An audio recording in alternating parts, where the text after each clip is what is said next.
Dear friends, dear participants of our conference, Make Russia Pay, it's a great pleasure of ours to be welcoming all of you, and we are tuning in into quite a productive work today because we're going to be having three incredible panel discussions today. The International Center for Ukrainian Victory. Victory is the key word because our president today in the United States is advocating for Ukrainian victory, presenting the victory plan. And our conference is also a part of victory of Ukraine, and our focus, Make Russia Pay.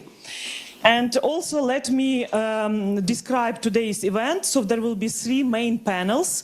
First panel, Make Russia Pay, moderated by our wonderful chairwoman of the National Center for Ukrainian Victory, Olena Halushka.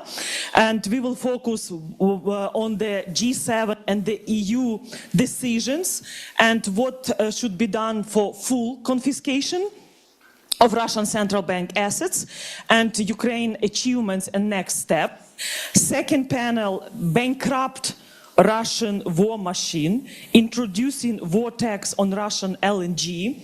You know that the energy sector and energy is key, especially when winter is approaching and we see that Russian massive attacks on critical energy infrastructure, nuclear power plants, which took place August 26. So definitely we are so thankful to all our international partners for helping us to go through the winter, not to allow Russia to freeze and weaponize winter. So Victoria Wojcicka, as our key advocacy director and expert in energy, former secretary of Energy Committee of Ukrainian Parliament.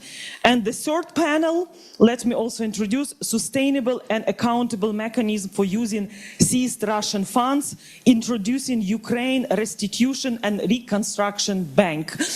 This panel will be run by Daria Kaleniuk, chairwoman of the Anti-Corruption Action Center. So I think it's really important that we have together with us representative of Ukraine official institutions, presidential office, government, think tanks, our partners. So we have two t-shirts, wonderful, we discussed with my colleagues. Make Russia Pay will one day result in Make Russia Small Again. So it's a part of our de-imperialization and decolonization, which is really important as a part of our strategy, that never again the aggressor will commit the genocide, because another campaign that ICUV is advocating is the recognition of Russian aggression as a genocide, the number of war crimes, crimes against humanity, ecocide, forceful deportation of kids. It's all about genocidal character of the war with clear objections, obliteration of the whole Ukrainian nation. So, but first, we are very thankful to the partners which are supporting Ukraine and supporting our victory plan. So I would like to invite my two panelists for opening remarks. It depends how it's better. First, it's a good friend of Ukraine, Japanese ambassador, Your Excellency, Ambassador Matsuda. Please, I think it's better.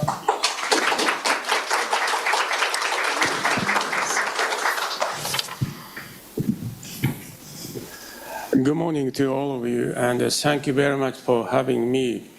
Now, before I get down to my speech, a small commercial time. These two shirts are now extremely popular on Tokyo streets. I hope that you're going to open that a shop in Tokyo where you could distribute these two shirts for the discount. Now, today I'd like to set the background in which how the discussions about utilization of the frozen asset has been developing in mainly in the G7, but also in the United Nations.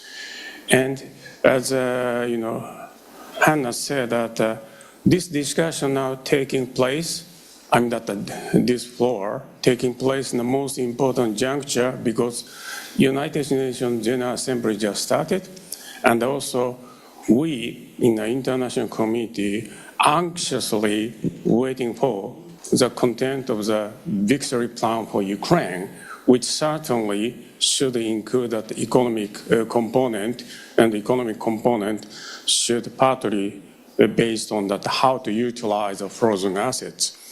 Now, the Make Russia Pay initiative embodies an internationally and universally upheld principle, that is, invading country, in this case Russia, should bear full responsibility for the war and the damage it has caused.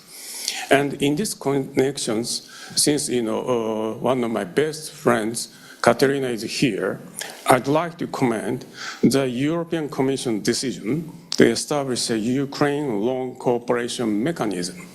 You'll hear more on this from Katerina herself.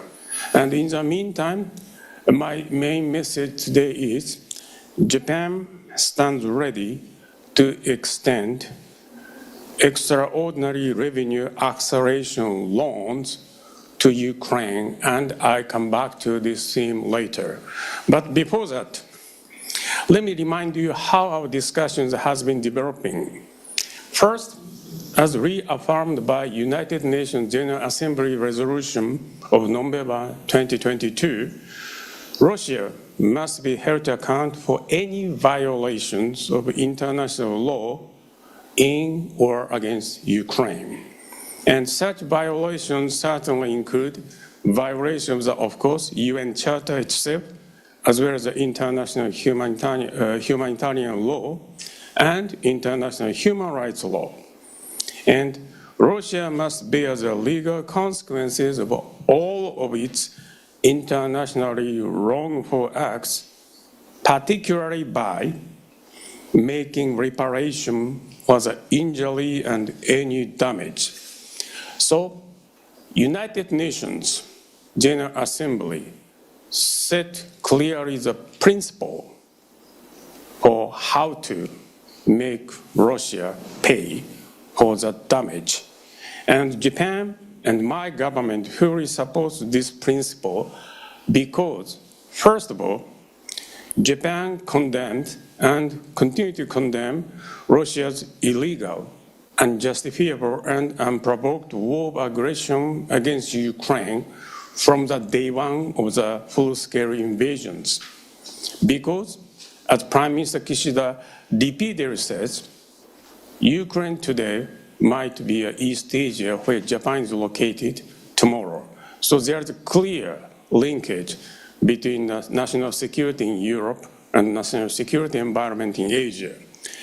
Second, Japan believes that international order based on rule of law and justice should be highly upheld and strengthened because after World War II, Japan, among other countries, have been toiling tirelessly to redevelop our own countries from the ashes in the defeat World War II, solely trusting in law and order in the international systems. And third, Japan strongly expects that a strong and clear principle of fully pursuing Russia's responsibility can deter other states, other wrong countries to commit the crime of aggression in the future. So this reparation clearly is a foundation for deterrence for the future of aggression. Now, how to utilize the frozen asset? There has been a lot of discussions how to use the profits, how to use the capital, how to confiscate. So you could be involved in and engaged in fully discussions, but I will only touch upon the part of the G7 discussions. Now, as I told, Russia must end its illegal war of aggression and pay for the damage it has caused to Ukraine. And here, I'd like to remind you very important point. It is not Russia, but us to decide when and how Russia should pay for the damage to Ukraine. In other words, never ever, give an initiative to the other side of the, these aggressions. And with a view to supporting Ukraine's current and future needs in the face of the prolonged war, a defensive war against Russia, the G7, after long discussions, has decided to launch extraordinary revenue acceleration loans for Ukraine in order to make available approximately $50 billion in funding to Ukraine by the end of this year.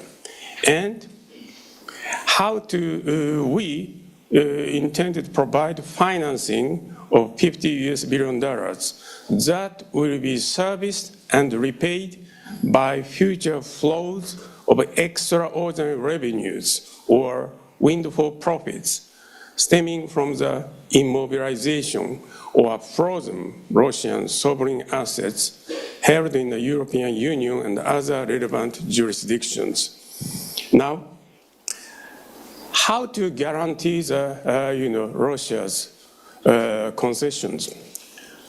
Here is another important point to emphasize.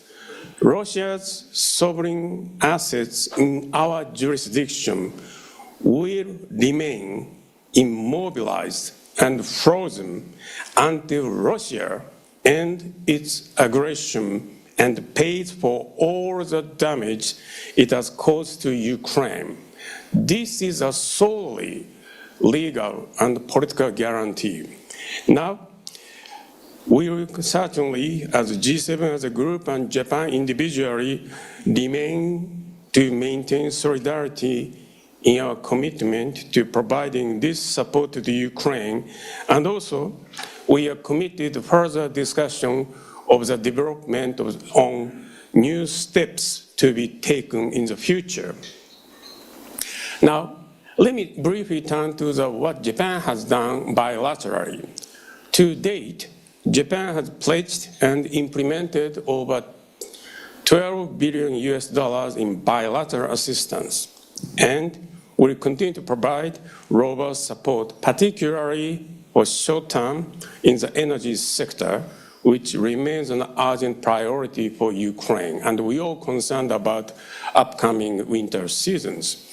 Now, regarding Russia's frozen assets, Japan is working and we work in close cooperation with G7 partners and Ukraine to advance discussions on and implementation of the extraordinary revenue acceleration loans for Ukraine. And I reiterate again Japan's position.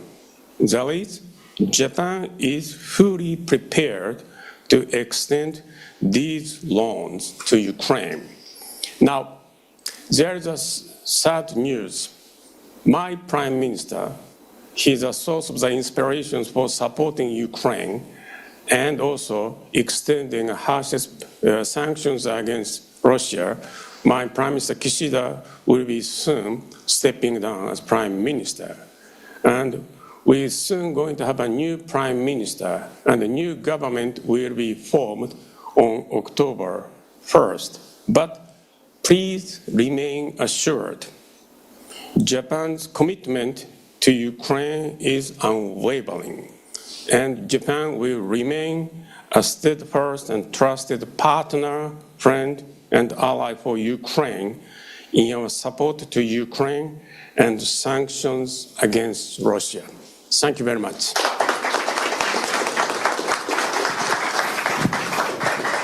Thank you so much to you, Ambassador, and also to your Prime Minister Kishida, because we really value, especially last year, Japanese presidency in G7 and all financial contribution. And we see a lot of cooperation in the future on our de-imperialization track. And our center is ready with the New Europe Center to travel to Tokyo again, to meet your new government and to keep working and strengthening our bilateral and relations and our democracy and our fight till victory. And we saw also a picture of our president and your prime minister in New York. So we are really very thankful to your contribution. Подякуйте послу. Let's express our gratitude to His Excellency, Ambassador of Japan. His Excellency has got to go for an appointment with the Ukrainian government. And really very happy to introduce Katerina Materno, an ambassador of the European Union to Ukraine. Katerina, the floor is yours. And we all, last week was important visit of President of European Commission to Kyiv with the great news, especially some achievements on confiscation of assets. So, Katerina, please. Доброго ранку, Good morning, дорогі друзі. dear friends. Thanks a lot, Hanna, for inviting me. And it's actually great that Matt had to leave and spoke before me, because I'm going to go straight into what the EU has been doing, what it has done, what the plans are. And I think that we all subscribe, certainly from the European Union side, to all the principles that Matt so clearly laid out. And I always say it's actually rewarding to work in for such a huge set of institutions, and yet set of institutions that have such clear moral clarity that we have today on what is right, what is wrong, what is black, what is white, and also on the issue of the fact that Russia must pay. So let me address it from the EU's perspective, just a few points. First of all, this is an area where the European Union overcame several Rubicons of its previous existence and previous functioning. As you all know, we operate in the area of foreign policy, in the area of enlargement, in the area of issues of sanctions with unanimity of the 27. And that puts a quite high bar in our decision making. And at the same time, despite whatever dramas you may follow in newspapers, etc., before decisions are taken, we have been able to impose 14 rounds of sanctions on Russia, of a much more binding nature than the ones that were imposed in following the 2014 annexation of Crimea. We were able to freeze already in February the central bank assets in a completely unprecedented step. And it so happens that greatest majority of these assets are in the European Union. I know that on the T-shirt and here the calculation is in dollars. For accounting purposes, we do it in euros. So your $300 billion is 260 billion euros, 210 billion of which are in the European Union. So the greatest, by far the biggest chunk of it is in the EU.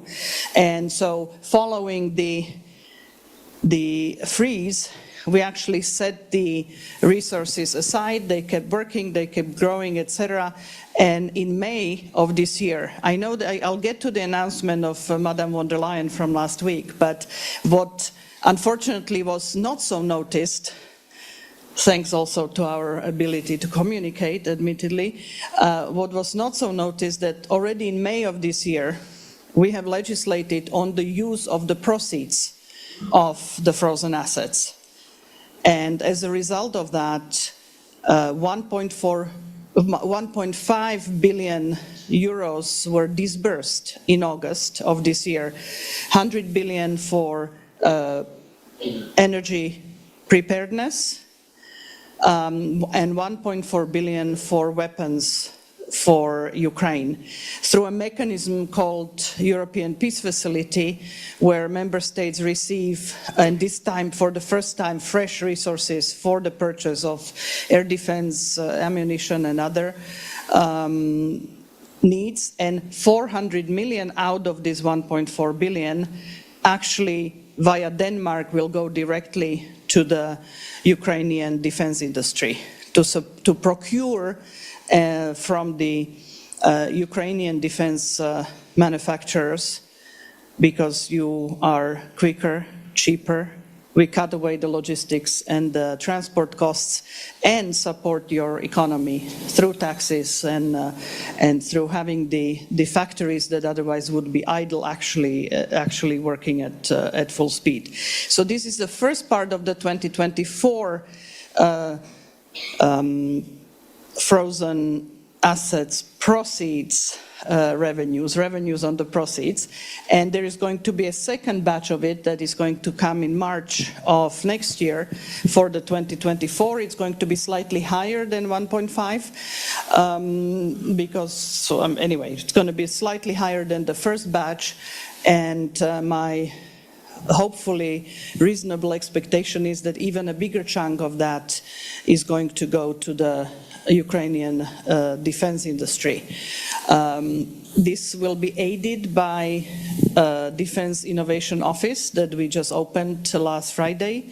The President inaugurated it. It's in the delegation and has colleagues working on sort of matchmaking between European and Ukrainian defense manufacturers. That's the plan. So this was the first batch, and the second one came with the agreement of G7 to extend the $50 billion, 45 billion euro loan to Ukraine for macrofinancial assistance, to be backed up by the same proceeds that we were actually using for weapons and for the defense manufacturers. So there are, it's not cost-free in a sense.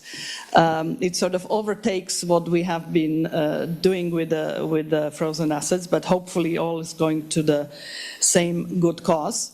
And on this, we have in fact acted. So I'm in a strange situation. You know, European Union is known for being so slow and our processes being so complicated and it takes such a long time. Well, we were the first one that acted, and we did two things, and that's the announcement that Ursula von der Leyen made last Friday from Kiev, is that we adopted proposed, it now has to go to the Parliament and the Council, but for a simplified procedure that does not require unanimity, a macro-financial assistance loan up to 35 billion.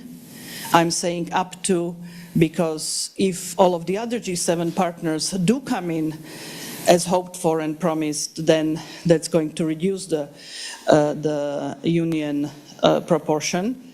But should that not happen for whatever reason, we are going to be able to extend the loan up to 35 billion euros. And it's going to be backed by the proceeds from the frozen assets. So we set up, as Mats was already referring to, this loan cooperation mechanism, a pot essentially of the proceeds from frozen assets, and EU will channel the assets that it holds, which is probably 80% of it or 75% of it in the EU. But the other G7 are welcome to contribute the proceeds of what they hold in their jurisdictions and then extend back by these proceeds the loans. We have indications now from some of the G7 partners, just as we heard from Japanese ambassador right now, not yet from all. But rather than just having excellent and others, and rather than just making, political pronouncement, we have actually our lawyers and colleagues got down to business over the summer and prepared the legislative package that was announced on Friday. So I think that's the current state where we are, and I'm happy to entertain comments or questions for a little bit, and then have to apologize, have to run to another meeting also, but it really is an important topic, so I wanted to make sure that I could stop by and share with you this perhaps somewhat surprising news about us actually being very fast. One question. Yeah, Mr. Ambassador, what do you feel like we hear that there is pressure from European American companies that remain in Russia, pressure on Brussels want to confiscate the assets? There's basically, do you feel business lobbying, from the companies that remain in Russia that prevent us from moving forward? We are talking here, and the 300 billion, we're talking about central bank frozen assets. So I don't think that's an area where one would feel lobbying from individual companies. In addition to, in parallel to the central bank assets, we have frozen, I think, around 26 billion in corporate or private assets. I'm not sure it's working now. Is it working? Yes. It's around 26 billion, I believe, and those are going through their individual procedures because that has to be seized on individual basis. There is no general approach that's agreed politically. You probably have read about yachts of Russian oligarchs being seized or in that port. I mean, that is taking place in a regular way, but I don't think that These companies that remain in Russia, there's basically talk that they're pressuring European Union also sees Siemens, Verkhovna, big European companies that continue to operate in Russia. I don't think that anybody's seizing assets of companies that... They're lobbying to prevent you from, us from confiscating the Russian assets. The companies, the European American companies that remain in Russia, apparently are lobbying politicians in Europe, not to basically do further steps, not to antagonize Putin further. You mean central bank money? No, any money. Like basically, I'm saying Boozy, Siemens, Raiffeisen, these companies that remain in Russia, that these companies basically are lobbying European politicians to prevent them from seizing Russian assets. They're basically saying, Putin will retaliate and seize our assets in Russia, so don't do this. Or you're saying European Union doesn't feel this pressure? Well, I don't know who feels what, but clearly whatever lobbying there is did not prevent us from moving on the use of the proceeds of the frozen assets. We are not at this stage discussing seizure of the underlying assets. I do realize that that's the topic of this conference, but we are at a step before, which I think is an important step because the proceeds actually come on a regular basis, and for us to be able to use that, you actually still have to have the underlying assets there. Thank you. I avoided the answer because I'm not sure that what was the question. Ну, я думаю, що можемо подякувати Європейському Союзу за 35 мільярдів. От. Well, I think we can all and should all be grateful for the 35 billion. Катерина, так, і мусимо подякувати Катерині, як послу ЄС в Україні. Ось, друзі, і зараз the EU ambassador in Ukraine, нашої панелі. and we are about to move on to our first panel. So let me kindly invite І дійсно Mrs. Olena Halushka to announce the panelists. Оленка, 300 billion, right? I mean, this is a war of attrition, Олена Леопардівна тепер буде називати you know. So Olena, мільярдів. Але я думаю, що we used to call her Olena Leopard союзниця пані because of Ірина, her involvement in securing shipments of these famous tanks. And I guess we should start calling her Olenka 300 billion. Ну і, друзі, це панель For her involvement in all of this. належить до reality changers, коли нам кажуть, this is a battle of people who change reality whenever somebody tells you, oh, that's impossible. We as Ukrainians turn the notion on its head and prove that it is in fact possible. Наші секрети, таємниці, пані Ірино, пане Андрію, пане Романе, прошу. Roman, Dor, please take your seats. На сцені. Отож, ми дуже вдячні пані Катерині Матерновій. We are very thankful to Katerina.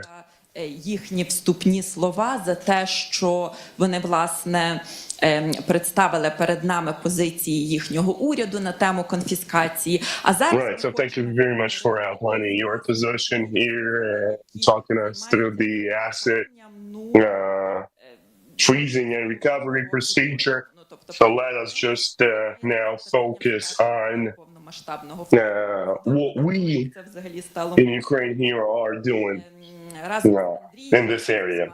You know, and all of these guys, all of the panelists, you know, we've been working for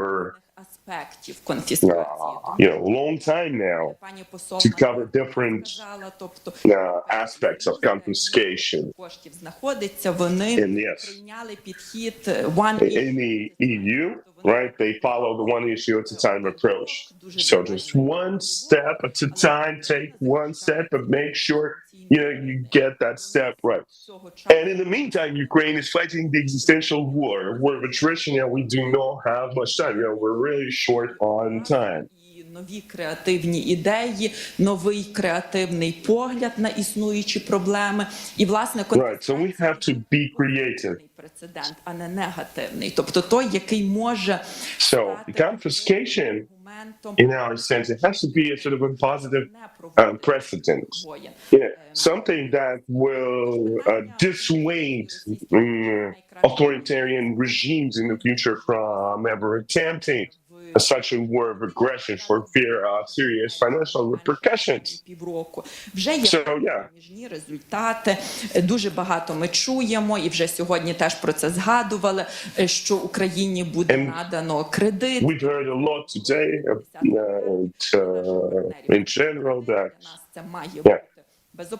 Ukraine will get a loan, a 50 billion euro loan. Що це означає?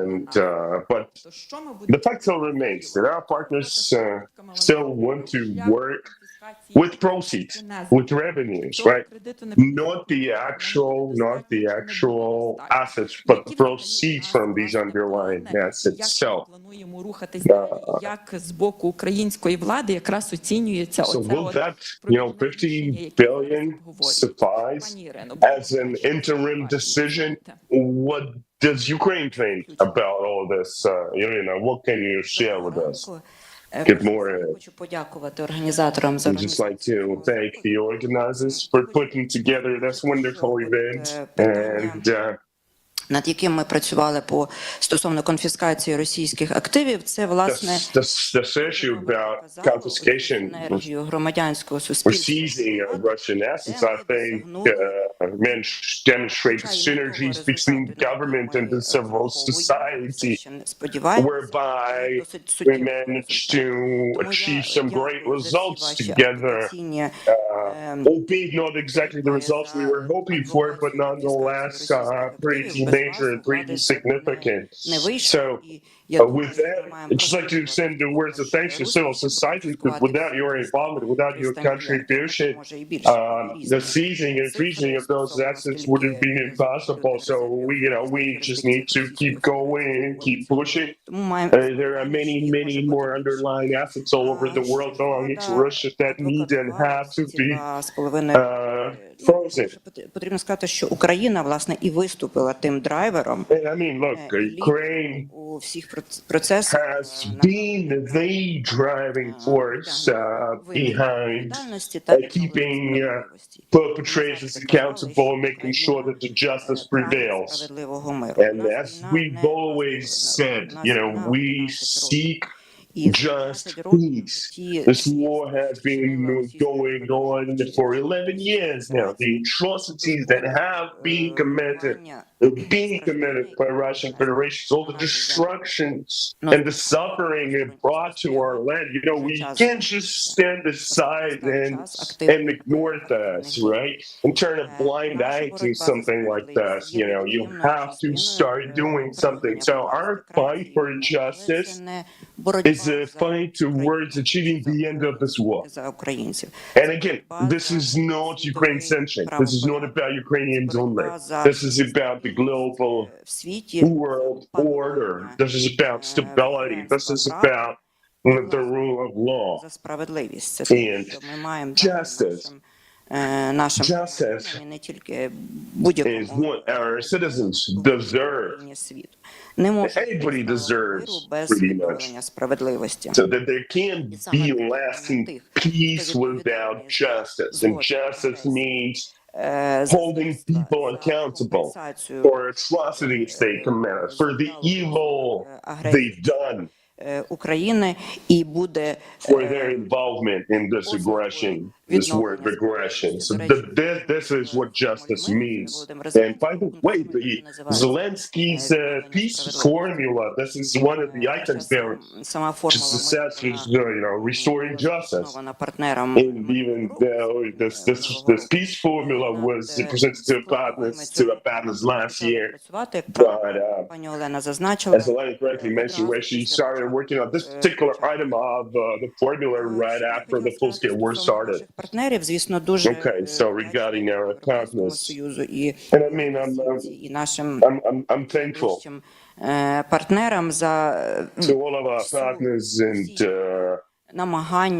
all of their attempts to hold the perpetrators accountable and restore justice. But, we've been hearing these slogans for 3 years now that, war criminals will be held accountable, etc. And our partners are aware that this is their positive responsibility. This is not a right, this is their responsibility according to the international laws.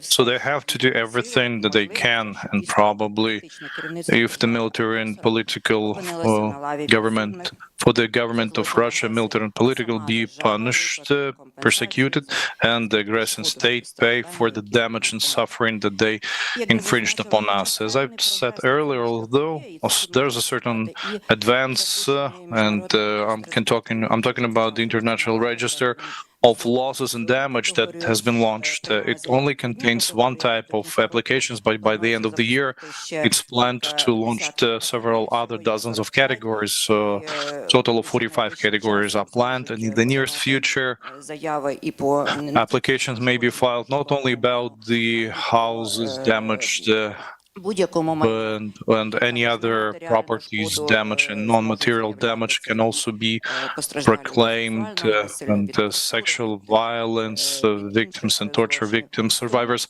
can also produce their claims. So this register has been launched, and there's an international prosecution for the aggression crime, which collects all the information on the aggression. Although we think that the crime of the aggression is the invasion into our territory, and the redistribution of the territory by force means that this crime has already been committed.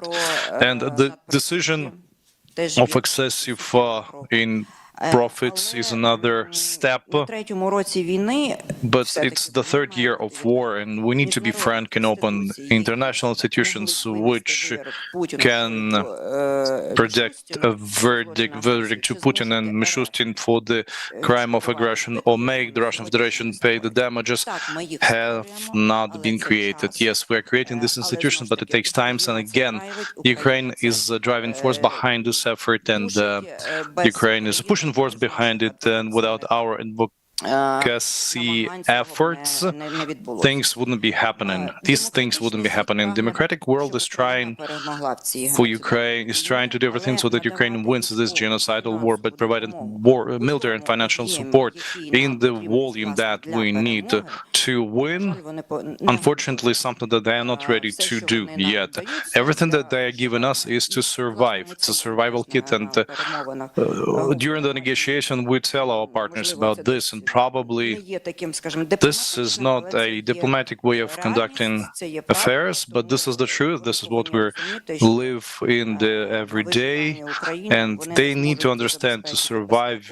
If Ukraine's objective is to survive, this means that they won't secure the safety of their countries and territories. Ukraine asks partners, give us the money of the Russian Federation that you have in your jurisdictions and that are stored on the accounts in your jurisdictions. You will benefit from this, not Ukraine, but you will benefit from this. Not the sanctions were introduced as a response to the aggression to Ukraine, but the benefits will be gotten by you. And this is so legally you should have given this extreme profits to Ukraine, because it's not fair that you keep them. So what we have late September, as of late September, when the decision of G7 was pronounced in June of this year, about 50 billion, but today we've received 1.4 billion that Ms. Maternova has been talking about are currently within the territory of the European Union. They will be used for the needs of Ukraine, but Ukraine receives nothing out of that 1.4 billion proclaimed. So we don't even have today any tentative timeline, although in June the leaders of G7 promised that by the end of this year Ukraine will get part of this 50 billion. As of today, we're not clear the organizational and technical and legal mechanisms that will the tools will be used that we will get that 50 billion, and what are the conditions. Ukraine has produced its own conditions. The money should be available for us to rebuild, to recover Ukraine, to launch the recovery projects, and to acquire weaponry to defend Ukraine. Condition number 2, this should not be a substitute to the confiscation. This should not be an alternative to confiscation. This is an additional support, which is currently of high importance for us, and in the short term, it will enable us to survive until 2025. But this shouldn't be an alternative to confiscation. And condition 3, this should be a grant. This shouldn't be a loan. This should be a grant free of charge. So we're aware that this money we need yesterday. We are aware that all the political, bureaucratic details and nuances, they do exist, they are numerous, but what we're telling our partners is that it should be done extremely fast. It's urgent. So that's why we're asking us to give us an exact roadmap how this money will be given to Ukraine. And as I've told you earlier, Ukraine insists that these 50 billion is not an alternative for reprofiling of all this amount of the Russian assets. This is a transitional decision which is vitally important to survive, for our survival, but the full confiscation, it remains the top priority. What gets in the way of our getting full confiscation, or what are the concerns that our partners have got when we talk about the so-called confiscation? Although I don't like the word confiscation, they call it the handing over or refiling or reprofiling. They try not to use the word confiscation. So there are legal concerns with regards of the legal issues, there are economical concerns, and the factor that I haven't stayed in touch with them for 2.5 years. I'm definite that as of today, this is the largest concern, and this is the largest factor that gets in the way of our getting these 50 billion. I'm talking about their political will.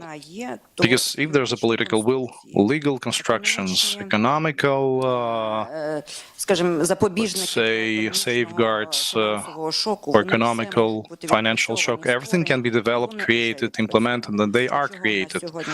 What we currently are missing is the political will. I would like to briefly summarize the status of the international compensation mechanism. We think that this very compensation mechanism will be the legal tool which will enable us forcefully to force Russia pay the compensation, because we know as of today there's not international court that we can turn to get justly compensate for the damage infringed upon us by Russia. The Crimea story was a different one. We could have gone to the International Court of Arbitrary, the investment ones, but as of today, none of those verdicts and decisions, including the UCOS, has not been done, because there are no tools that using the Russian assets that we can do that. So Ukraine has offered in last year the concept of international compensation mechanism, and it has been supported all over the world. It's been legitimized by the resolution of General Assembly 14th of November 2022, and as I've told you, it consists of three components. Component one is a registry of the damage has been launched. It's got 43 categories, and in the nearest future they will be launched, and everything will be communicated to the civil society, to the business, and to the rest of the world, and the country will can submit requests for compensation. Currently, we are getting over to the next component, the creation of the commission on the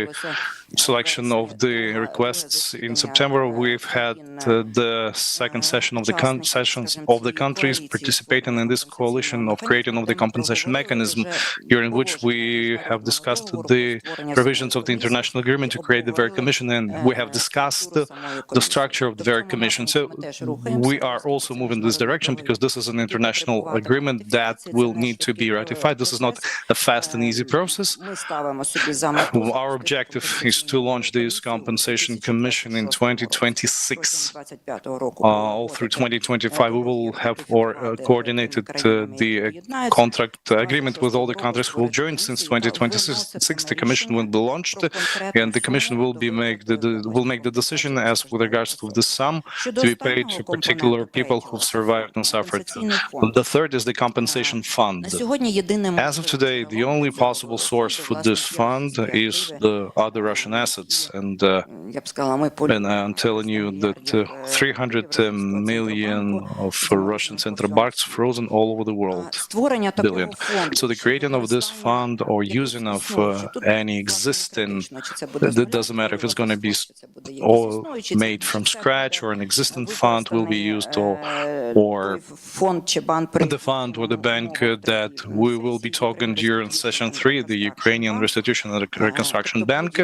So any financial institution which is capable of managing funds, assets, money will be good enough to serve as this fund, because the fund is going to be the source of the making the decisions of the commission possible. So this is talking about our survival, because we're not talking about compensation to the survivors, not only about the recovery and reconstruction of Ukraine or the recovery of the economy of Ukraine, or creating of the proper conditions to engage investments. We're talking about, this is going to be a legal instrument, a relevant legal instrument. We're told that there's no legal grounds, but Andriy will tell you more about the legal grounds. But this is going to be the tool that will enable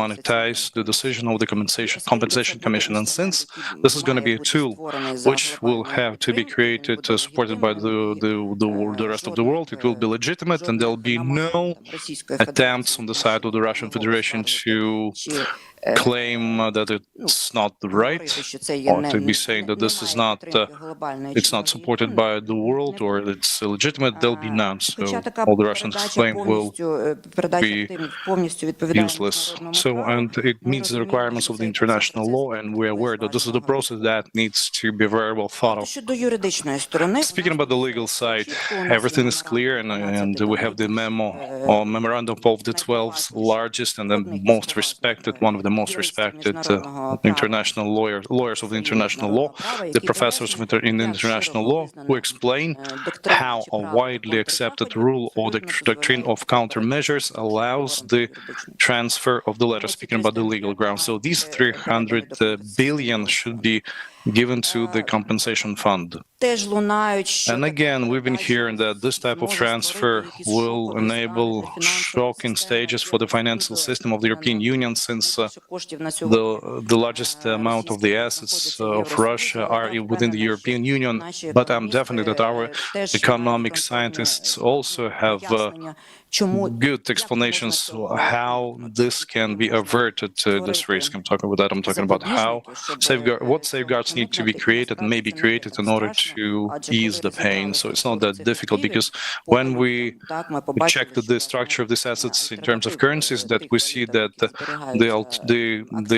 currencies that the assets are stored in, there's no alternative to them. And the very last one that I'm telling what I'm afraid of, there is the potential precedents that may be created. So the question was correct. So there are companies who are in the Russian Federation, the European companies that are in the Russian Federation. Do they have any? Yes, they do. But this is just a hidden impression that the European companies feel in Russia, because everybody believes, so do we, that the war will be over and everybody will go back to business as usual regime, where there's big money. Unfortunately, I have to say, the money don't smell. And as we say it, and the money don't care. So the money and the number of victims have nothing in common. So political precedents, yes, we can resolve this in our political legal team. Legal team also suggests the guardrails that will enable us not to create similar precedents in the future. But definitely for Russia and for their proxies, this will be no precedent for them.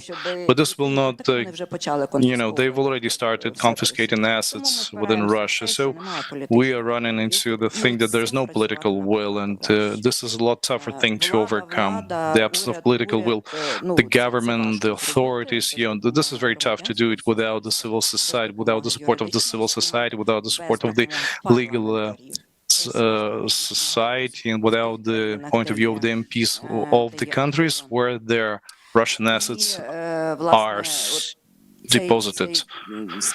So this movement should be from bottom to the top, so that it presses the political leaders to make this decision. And we, the lawyers with the economical science, we will find all possible structures and solutions for this solution to be the safest possible and the most comfortable possible for the leaders of different countries. We have been telling this our partners always, and 2 years ago our partners wouldn't even listen to the possible confiscation or the tribunal. So for them, some of them would, have a smile on their face, now say no. Some of their eyes would get bigger, say no. Some would recall their presidents who have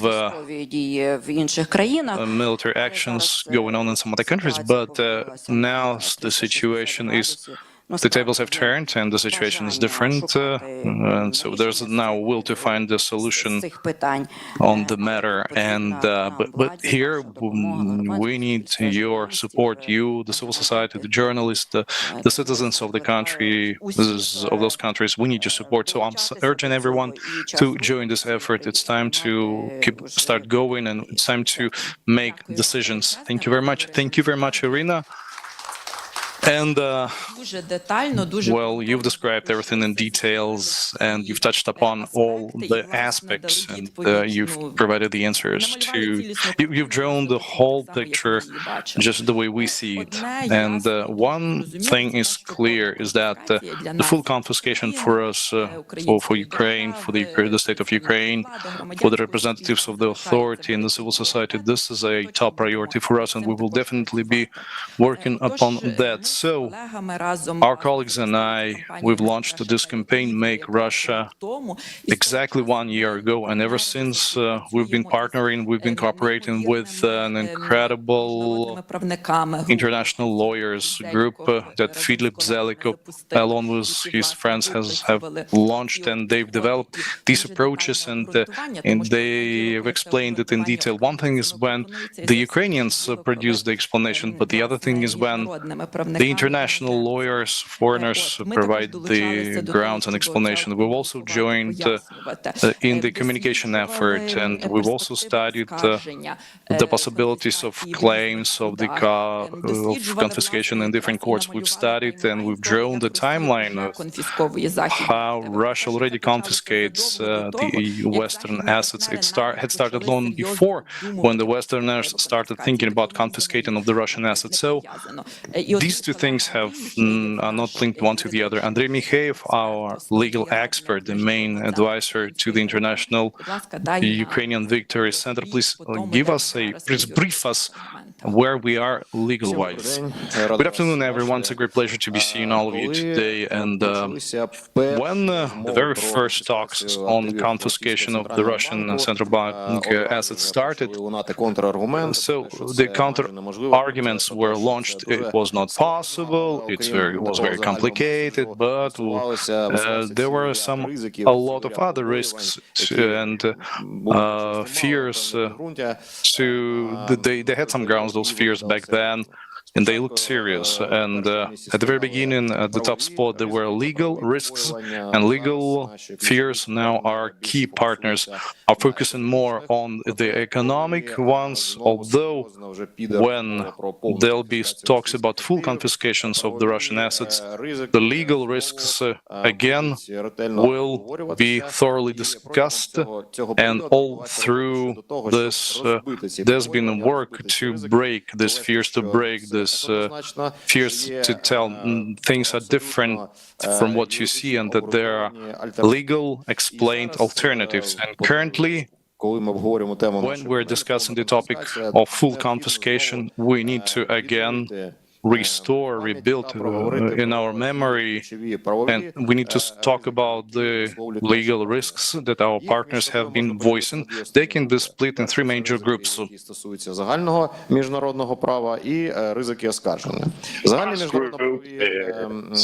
the general legal concerns, and the second is that those decisions might and will be challenged the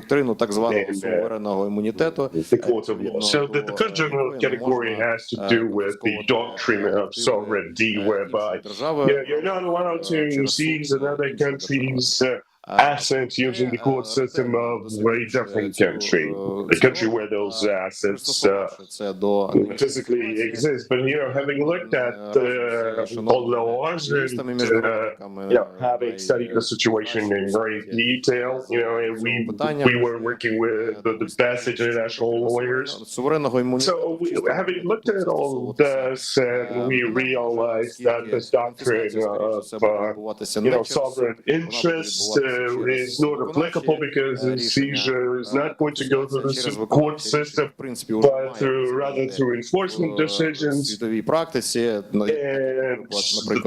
that is something that has been done in the world.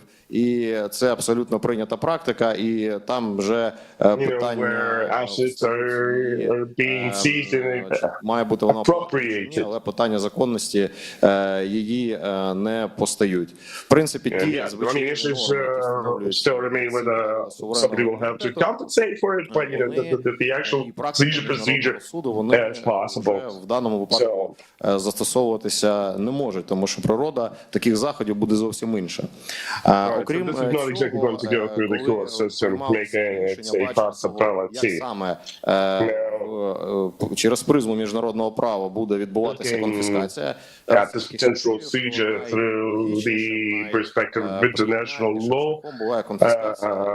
we can't see is seizure, протиправні діяння, тобто one appropriate way to do не it бажає нести відповідальність, не бажає would припиняти be to use seizure as a countermeasure застосувати against контрзахід. a state that itself is not following international law.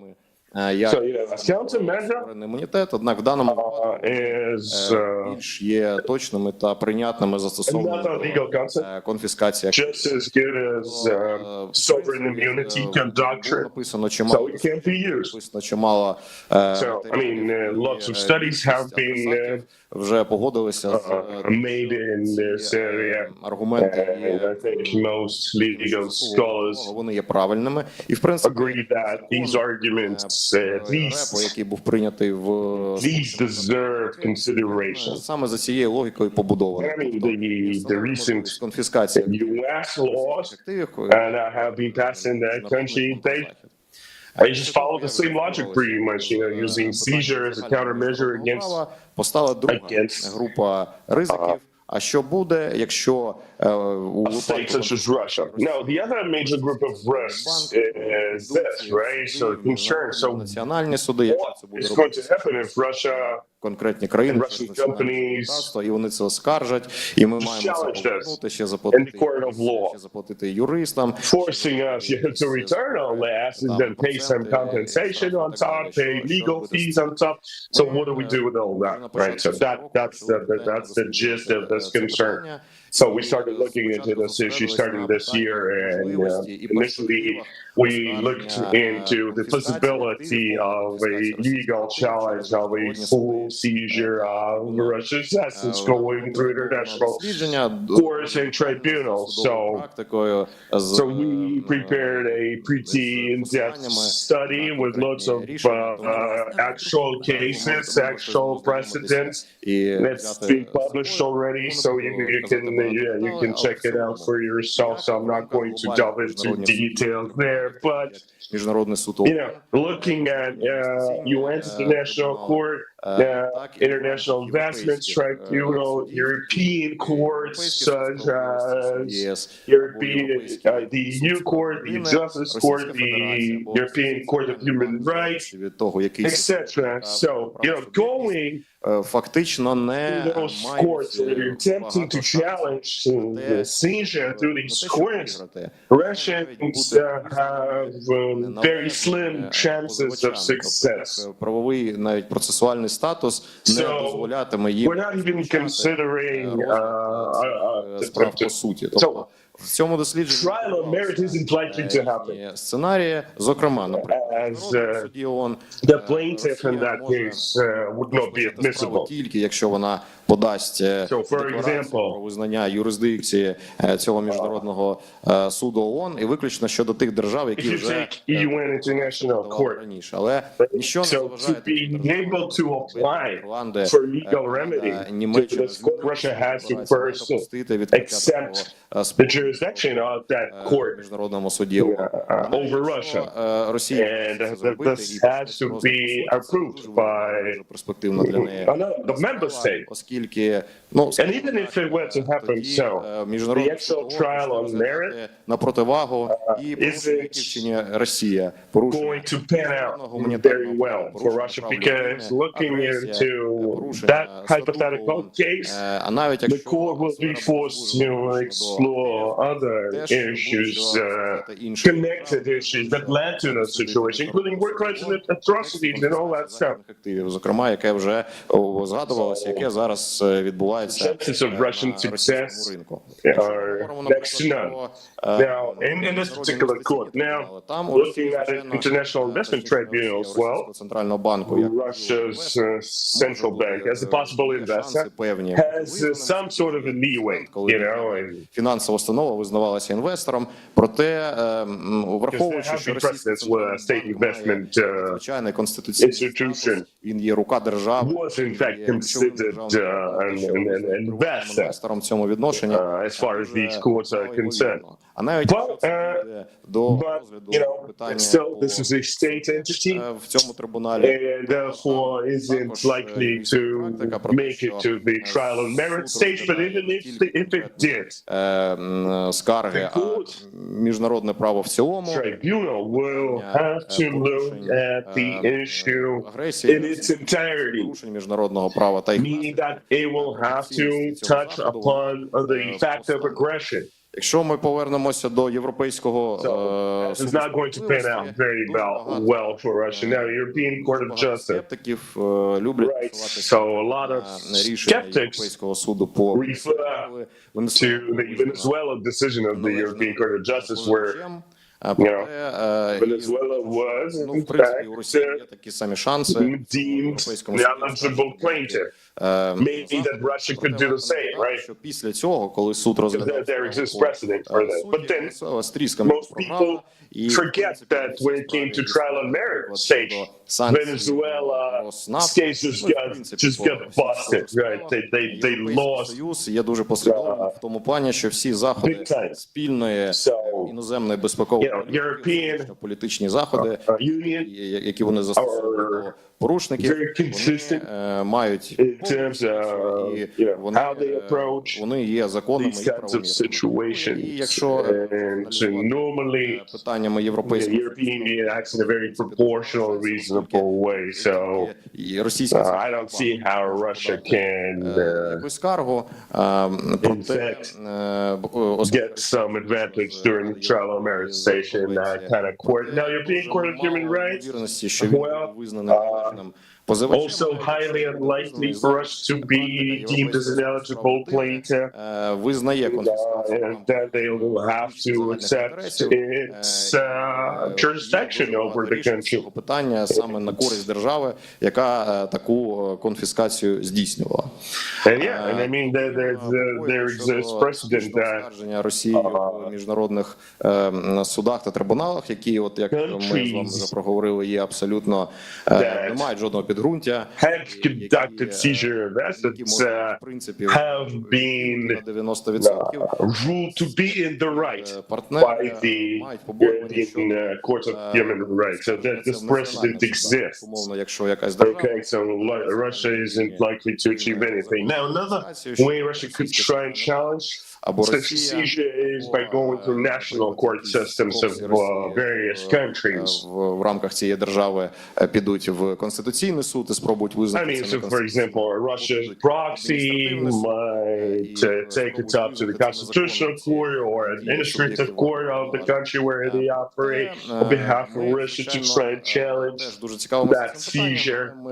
Yeah, so while it's a remote possibility and we're still exploring this particular issue, because national legal systems are all unique, right? There's no sort of one-size-fits-all approach, so you have to be a local expert, and we're working with local experts, we're hiring local experts to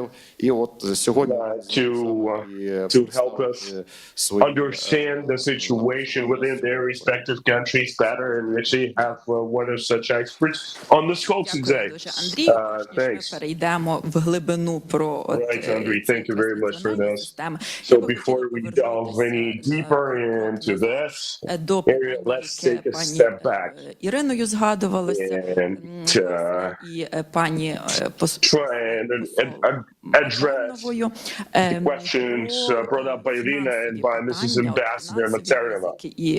And the question I'm talking about is financial risk and economic risks, right? Because this is what we've been hearing for a while now. That I mean, there's a bit of a pressure coming from various companies, and by the way, private assets, we're being seized way before the central bank assets have been seized, and then there are even countries that are sort of advocating against asset seizure.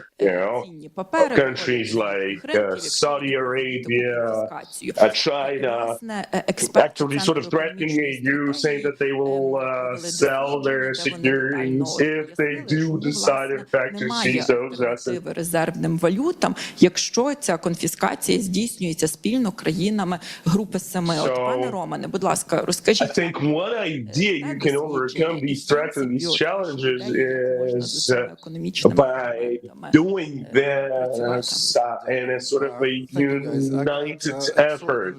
Permission to speak in English on this question behalf of because G7. it's more of the finance question. But when I was asked, to write about what financial risks there are from the confiscation of these 300 billion assets, to me as a former trader at JP Morgan, it was a silly question. Like, I didn't even know what to write. And then I heard Bill Browder, you probably know who Bill Browder is. Bill Browder was speaking to the British Parliament, and they asked him, what are the financial risks of confiscating 300 billion Russian assets? And he said exactly what we wrote in the paper. He said, zero risk, because the main risk event happened when the assets were frozen. The moment when the assets were frozen, that's when the risk was realized. Right now, 2 years later, everybody who was concerned about their assets in Russia, in Europe, in America being frozen, they had 2 years to move their assets out, to sell European assets, whatever. This risk has already been realized, and this is, there's absolutely zero risk about the confiscation. But, when you think about, is there going to be any pain for Russia today, whatever, when these assets are actually confiscated? There's going to be zero pain because they already suffered the pain. They're absolutely indifferent. They can only suffer a benefit if, for example, we're forced to sign some shameful peace tomorrow and these assets return to Russia, then this is going to be a massive windfall for them. But right now there's zero pain. So, to me, making Russia pay is not so much about like what to do about these assets, whatever. I'm sure we will get them confiscated. This is all in the past. Is how to continue to apply pain going forward. And unfortunately, and this is what Mrs. Mudra said, I completely agree. There's not enough political will in the West to actually apply the pain. Because right now, Western companies, and this was my question to Mrs. Ambassador, she dodged the question a little bit, but I do hear that Western companies are applying massive pressure in Brussels not to do more pain to Russia because they're afraid that the pain is going to come back to them. Western companies continue to pay, by some estimates, $20 billion a year in taxes in Russia. So they operate in Russia and pay $20 billion in taxes in Russia. So the Western taxpayers are giving us 30-40 billion a year to keep us afloat. And at the same time, their corporations are paying taxes in Russia and basically supporting the war machine. And when I was talking about this in Brussels, there people are saying, but Roman, it's very hard. Like, how do we get these corporations out? It's like whatever. So we can talk about like the methods, but it's about the political will, and this is what you mentioned. And I did a great mental exercise with them. I said, okay, guys, imagine Ukraine falls, and in 5 years' time, Putin assembles 5 million people, rebuilds his army, and he just marches into Vilnius and drops a nuclear bomb on Berlin, just to be sure. And Trump is the president. You decide not to go full nuclear. You gathered your army, and you're basically recapturing Vilnius. And you're estimating they will take you a year to do so. So meanwhile, Russian army has occupied Vilnius. They're killing men, shipping children to Russia, raping women, like things they do here. And I asked them the question, I said, when Vilnius is occupied, will you continue to trade and do business with Russia like you do today? And people said around it, and one of the guys said, probably yes. Yeah, okay, but in reality, I do hope that when Vilnius is occupied, the West is actually going to do more than what it is now. And what I basically said. But the point is that, I said, let's imagine what your trade regime and what your relationships with Russia will look like, when they actually attack EU. And let's do at least some of that now. I'm not asking to do 100% of that, but let's imagine what it will be like, and let's do 25, 50% of that. And then maybe, we will actually win in Ukraine, and Vilnius will never get occupied. So basically, my main kind of message is, it's great that we're thinking, and these 300 billion are greatly going to help Ukraine, but doing more to actually apply economic pain to Russia, right now. And it can come in various ways. For example, we can do surcharge on all trade with Russia. If we do like surcharge on $5 a barrel on every barrel, there's going to be surcharge on LNG that is going to be talked on the next panel. Forcing these corporations that continue to do business in Russia to pay, for example, for every dollar that they pay to the Russian budget, 50 cents they should pay to the Ukraine Reconstruction Fund, or whatever, this bank that is going to be talked on the third panel. There are methods, but there needs to be a will. And this is where I hope, like our government and you as a member of the sanctions group, you can push these things through. But basically, what I'm saying is zero financial risk. It's absolutely, I'm sorry for the word BS excuse. It's an excuse people use because they actually don't have the political will to do it. But there's zero economic risk, and thank you all for being here and for supporting the effort to actually make Russia pay. Thank you, and it's a pleasure being here. Thank you. We truly hope that the aggressor will be punished in Ukraine, and that this war and the Russian never-ending cycles of aggression will end here in Ukraine, that Russia will be punished for everything brought into account, and they will never ever dare to attack any other peaceful, sovereign, democratic country again, simply because that they want to punish us for our desire to do the reforms, to be part of the EU and NATO, and to live decently at our hometown and home country. We are honored to have with us Mr. Regis Bismuth, who is professor at Sciences Po Law School, director of research at the French branch of the International Law Association, who is with us online, who helped us to look into this very French experience, French legal system, to make sure that we can use those arguments to convince our French politicians, diplomats, and counterpart on why France should be the supporter of the confiscation and not the reluctant partner. So we would appreciate a brief overview from Mr. Bismuth on the findings of your research. Thank you very much, Olena. Good morning, everyone. I just want to be sure that you all hear me very well. Yes, right? Absolutely. Mm-hmm. Okay, perfect. Thank you very much. So yes, indeed, the center, the foundation, asked me to have a look into the French legal system and to study whether or not confiscation measures of Russian assets would be feasible under French law. Basically, we already had a discussion about whether or not it will be feasible under international law, whether or not it will be politically feasible. We know there are some difficulties here. Whether or not it was the previous speaker, economically feasible, and obviously it is feasible in that respect. So even though we have some developments under international law to consider that it is feasible from an international law perspective, any measure of confiscation would have to be adopted under domestic law, because Russian assets and the assets of Russian central banks that are currently immobilized, for instance, under European law, to be confiscated, they will have to be confiscated under a specific legal system. And the center asked me to look more specifically at the French legal system.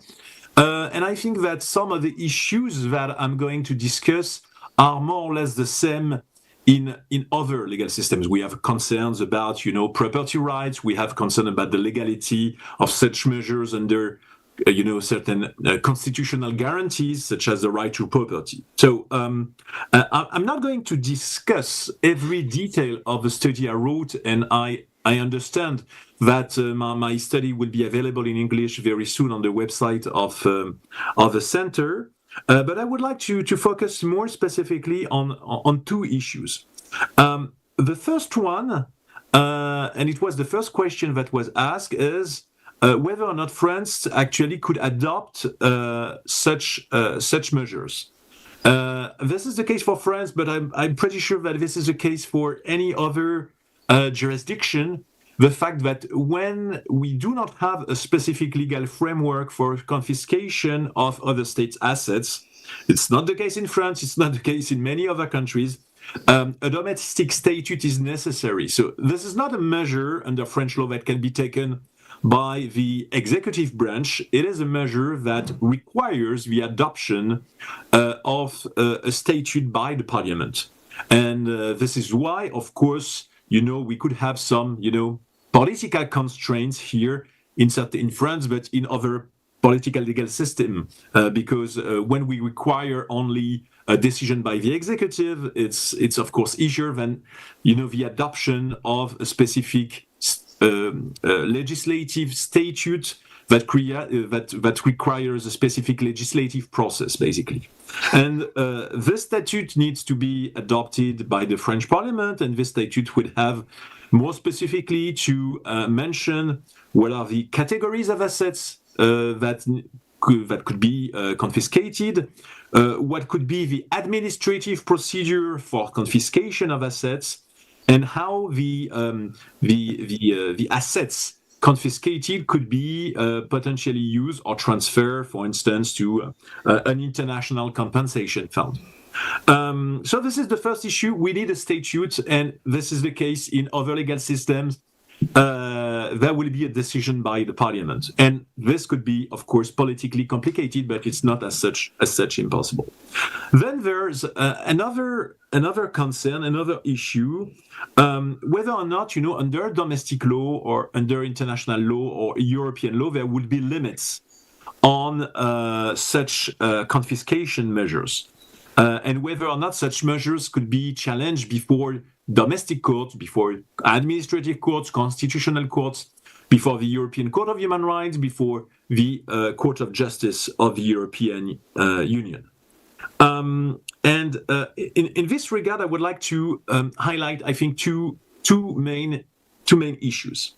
The first one concerns the French domestic system as such, and French constitutional rights that are guaranteed under the French Constitution, and more specifically, of course, here the right to property.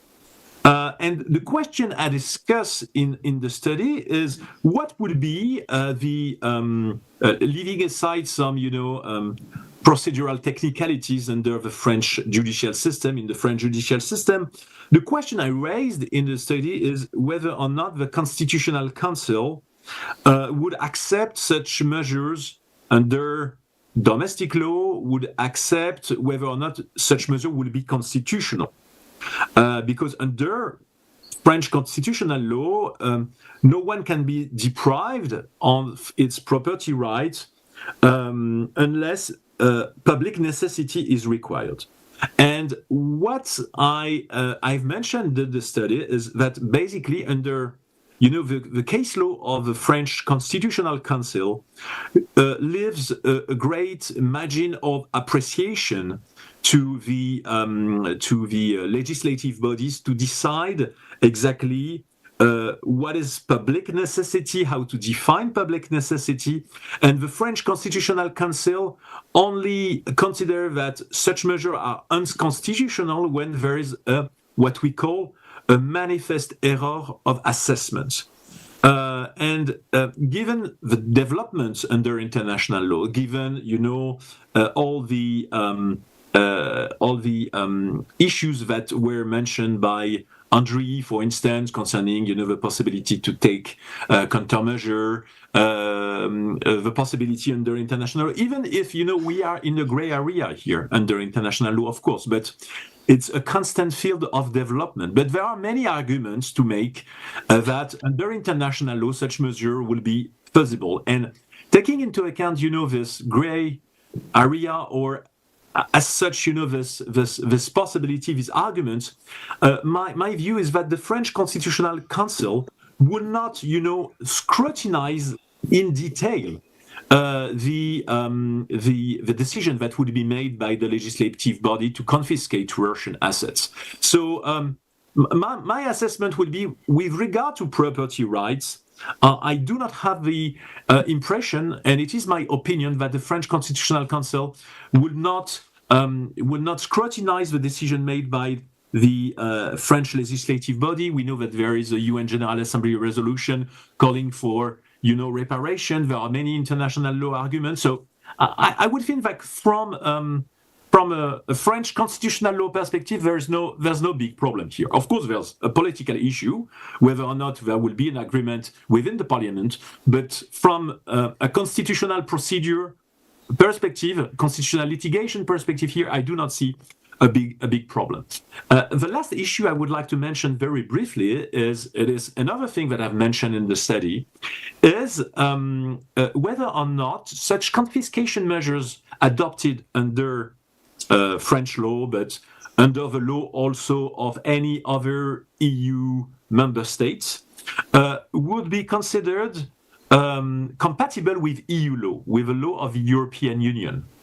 And in my view here, there is an issue to discuss. I'm not saying that it is impossible. I'm not saying that it conflicts with European law, with the law of the European Union. But the decision, a decision on this matter was never made by, we do not have precedent from the Court of Justice of the European Union. And what could be the problem here, or what could be the issue here? The issue will be the following. There could be an argument that is to be made to consider that, we have immobilization measures for Russian central bank assets that were adopted by the European Union within the framework of a common foreign and security policy, and that certain member states would eventually go further. Would eventually not only immobilize the asset, which is required under EU law, but would eventually decide to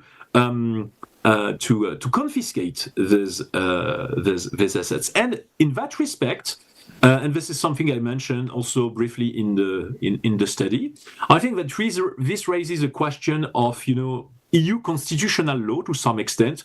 What is exactly the coordination and the relation between the foreign policy of the EU and the foreign policy of the EU member state? Can they go further when certain measures have already been adopted by the European Union? An argument could be made that it could be regarded as contrary to EU law because immobilization measures are by nature temporary and reversible, which is not the case of confiscation measures. And here there could be a conflict because decision taken unilaterally by certain member states could potentially jeopardize, the foreign policy of the EU. The EU considered that temporary and reversible measure was necessary. So this is one argument that could be made. Another argument that could be made on the contrary, on the other side, would be that, immobilization measure was a threshold, measures taken by the EU because there's no as such possibility to adopt within the framework of the foreign policy of the EU immobilization measure. There's absolutely nothing in the regulation for immobilization of Russian assets, of the Russian central bank assets.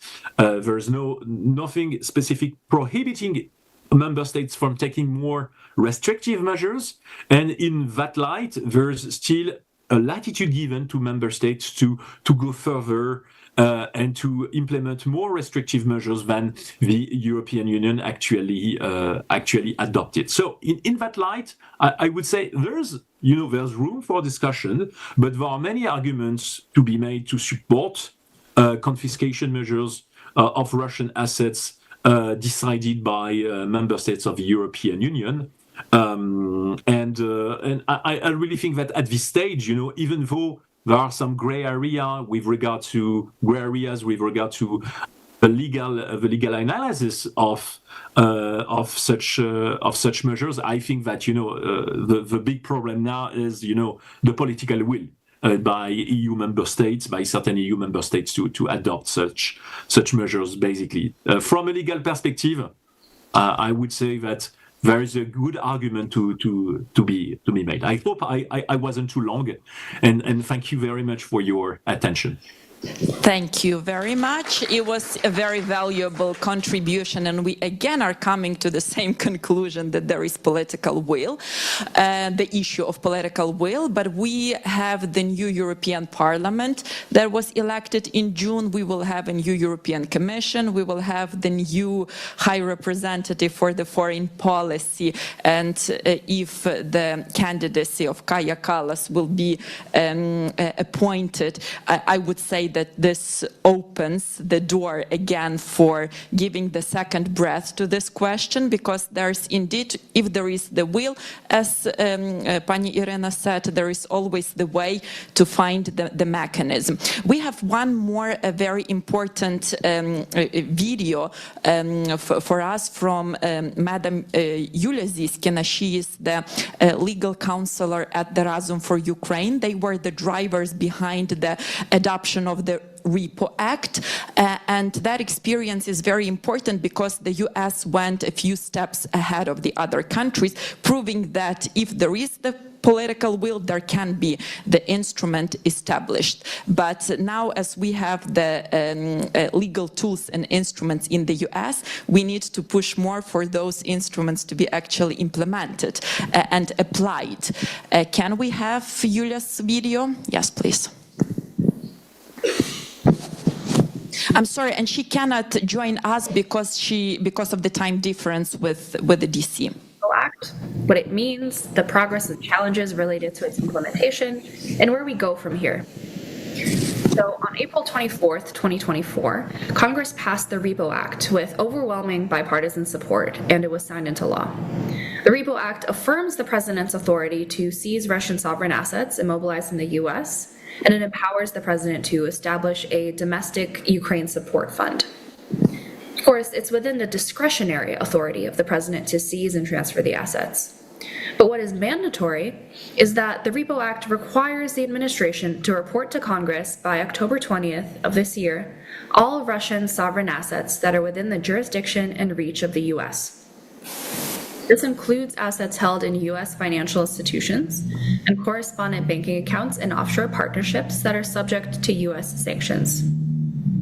The Biden administration, as you maybe a lot of you have heard, has previously said that approximately $5 billion of Russian reserves are held in US financial institutions, and that the majority of the reserves are held in Europe, in Euroclear. However, this is not really the complete story. In the case of the US, and likely other non-EU countries, in order to transfer offshore dollars, a financial institution, such as Euroclear, must work through a US correspondent bank account. The Repo Act enables the US to exert its full and complete authority over overseas Russian assets that interact with the jurisdiction of the United States. So to explain that a bit further, all US dollar transactions by Euroclear involve US correspondent banks. They're subject to the sanctions regime, and they are a basis for jurisdiction by the US government. And according to Euroclear's most recent public financial statements, it holds a total of about 173 billion euro related to sanctioned Russian assets that largely have matured into cash at this point. 7% of that 173 billion is invested in the US dollar, which is equivalent to about 14 billion on top of the previously mentioned 5. Some 8% is in Canadian dollars, and some 17% is in British pound sterling. So it is possible for these non-EU countries to seize a slice of the pie of Russian assets held through Euroclear and other depositories and accounts. One of the fundamental problems, though, is that we just simply don't have a clear picture of the total amounts and nature of these seizable assets. No country except Switzerland has issued a formal government declaration of the Russian reserves that it holds. And even Switzerland actually doesn't specify the form that the assets take. The first step is bringing these numbers to light. The administration should be reporting these numbers by October 20th, but it is possible that they will miss this deadline because they have previously missed other deadlines. So this is a point where we need to be pressuring and pushing them to fulfill their mandatory duties of disclosure. So 30 days after that mandatory public reporting, the Repo Act gives the president the authority to seize and transfer the assets to the US-based Ukraine Support Fund. After they're transferred, it is within the authority of USAID and the Secretary of State to determine how those funds will be used. This is important because it would effectively remove the frozen assets from the president's sole control, which would shield against unilateral executive action to, say, for example, unfreeze the funds and return them to Russia. So taking this step now, before a new administration potentially shifts US policy, would provide an important insurance policy. It would also show US commitment to seizing and repurposing Russia's state assets. Even if that's not now, it would be an important signal of future intent to use them. So that brings us to the question of why the administration isn't yet doing this. I don't think that there's anything new I can tell you here, because the official explanation is the same. It's that the US wants to move with the rest of the G7. And as you know, there's significant resistance within Europe. Again, for largely the same reasons as we've heard for the past 2 years or so about escalation, retaliation, the financial system, and all of these that I won't go into. The other reason is that I think a lot of the focus has shifted to this $50 billion loan, which is still in progress of being worked out and negotiated. The $50 billion loan is good and it is important, and if it's successful, it would deliver much needed funding to Ukraine. So of course we want it to materialize. But this loan cannot be a substitute for full confiscation. And importantly, the loan is not mutually exclusive from actually seizing the assets themselves. If the administration uses its authority to transfer the assets into Ukraine Support Fund, that does not impact the loan at all. So let me be very clear about that. It is not either or, and it can also be done at the same time. So the US has taken a significant leadership role at the G7 with the passage of repo, which paves the way for asset seizure. But the Biden administration must go further by first reporting on all of the assets, and second, by transferring them to the Ukraine Support Fund. The Repo Act provides the Biden administration with the tools to prevent Russia from evading justice by hiding its assets in Europe. And so we have to keep pushing. The political message has to remain the same, and that is simple and it is clear. $50 billion is a step in the right direction, but not the overall end that's needed. Only full confiscation satisfies that, and the US now has all the tools that it needs to accomplish that. It must simply use them. Thank you.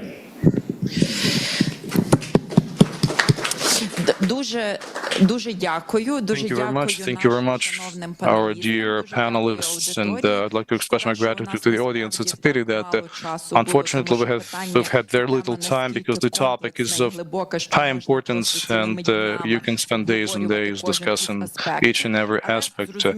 However, it's clear that we will be continuing fighting. We will continue fighting for full confiscation. We will continue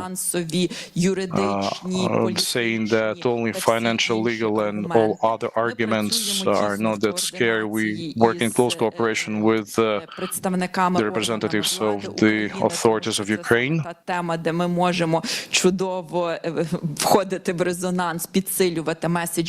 because this is where we can really reinforce one another's messages, and yeah, I mean, all we need is for our partners to appreciate the urgency of the situation here on the ground. You know, there's money out there that has to be taken and handed over to Ukraine, and this is what will bring a real peace. So we have a 5-minute break before our next session. So, yeah.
looking forward to some discussions also as well. Let me introduce myself. My name is Daria Kaleniuk, and I'm an Advocacy Director for Ukrainian Center for Victory. So, I was watching the audience, and a lot of you folks speak English and Ukrainian, and it looks like, unfortunately, most people who prefer English have already left. So anyway, we're going to present in Ukrainian, but the slides are actually in English. Люди на переклад.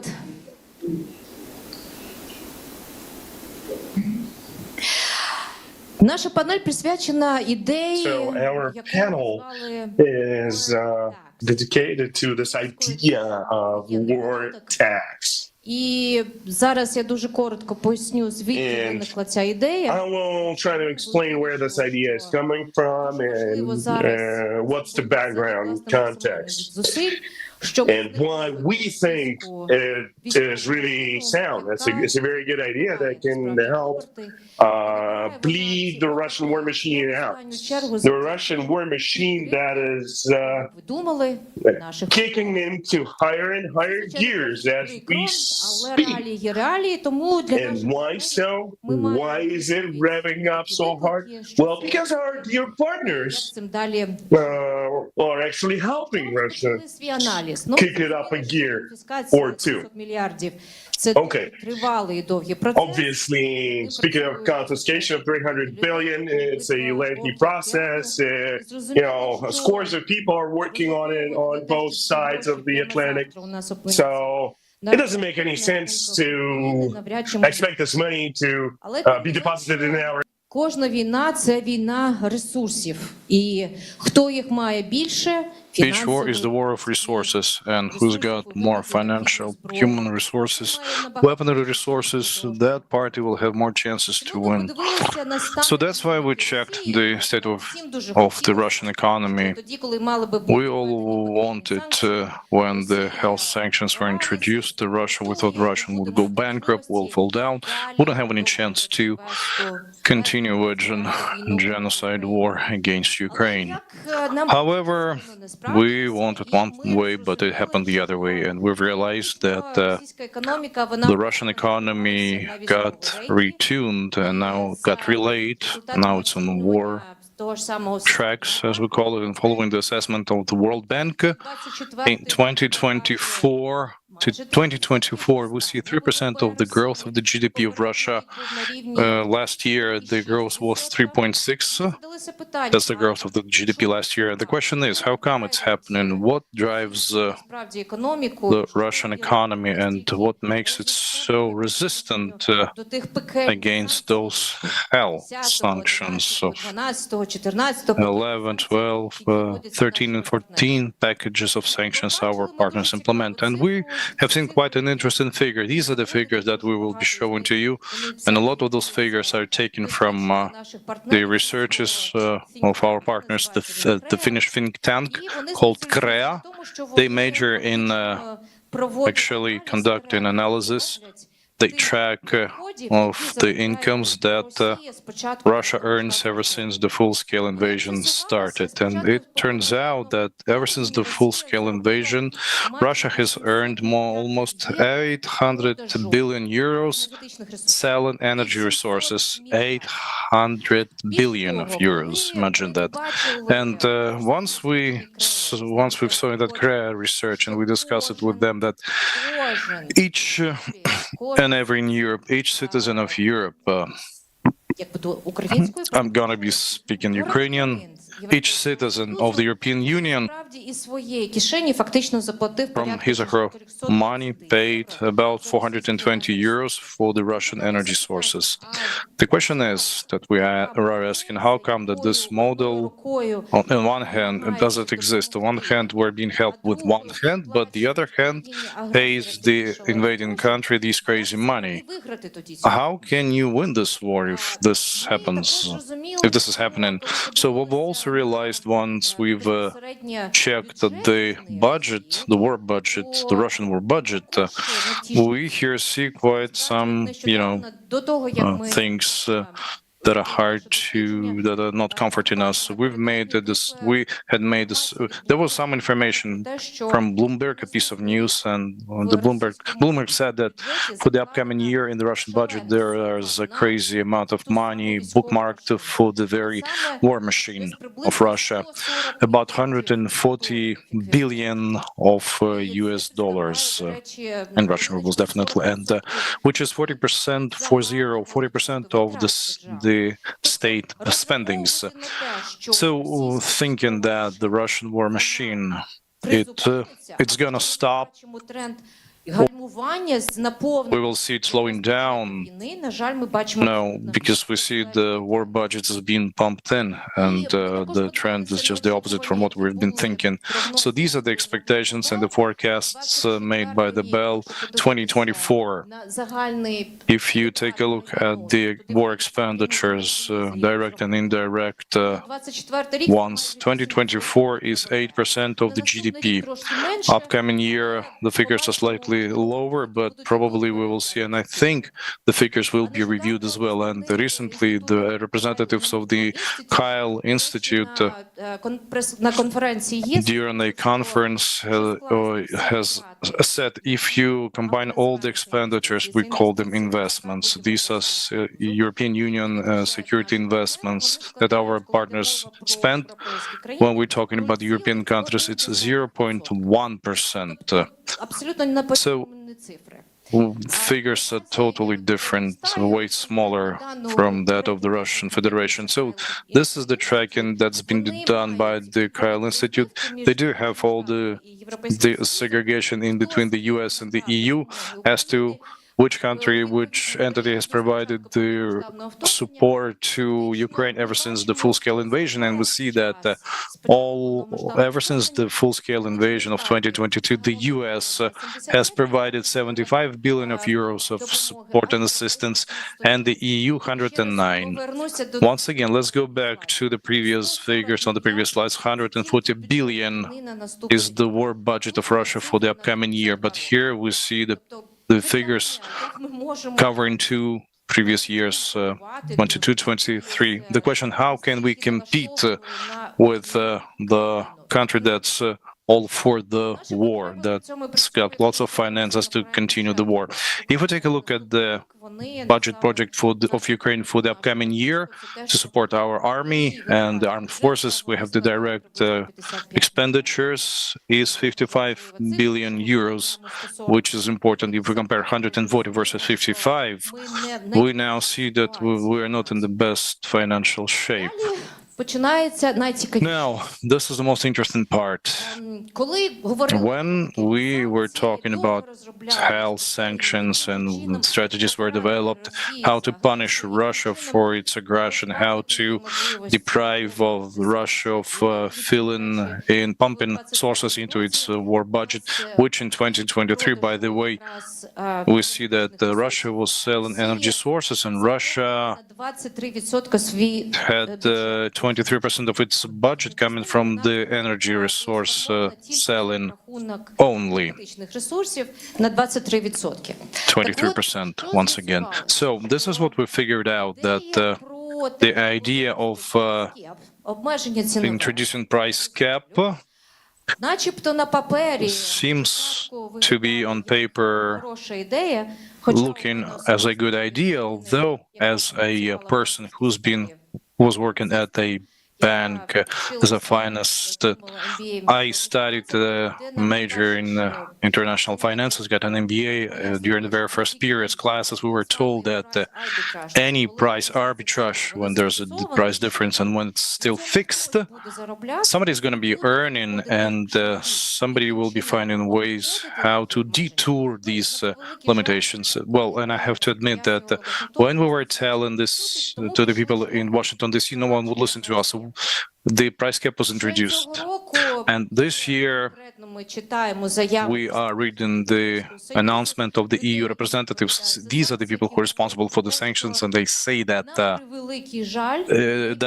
it's a pity, but the greatest problem of this price cap is the hidden shadow fleet.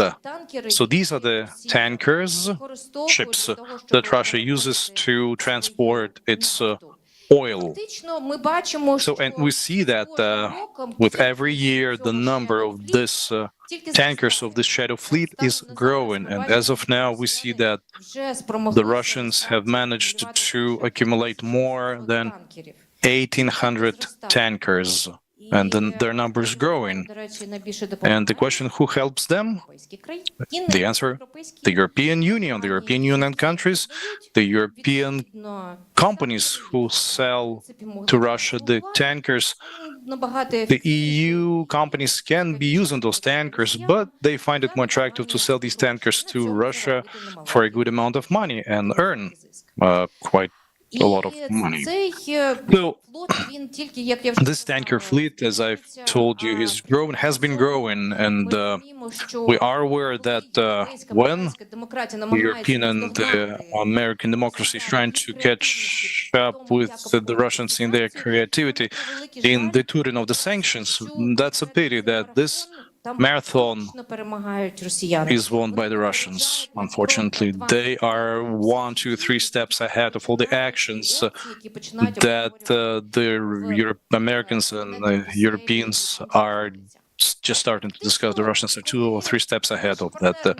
So when our partners are trying to build up, and this is the picture that we made to show you, when they're trying to build up the system, how to make Russia suffer from the sanctions, well, Russians find the ways to detour it, as they bite through those sanctions, they sell their energy resources, and unfortunately, this idea with price cap is not efficient. It needs to be reviewed.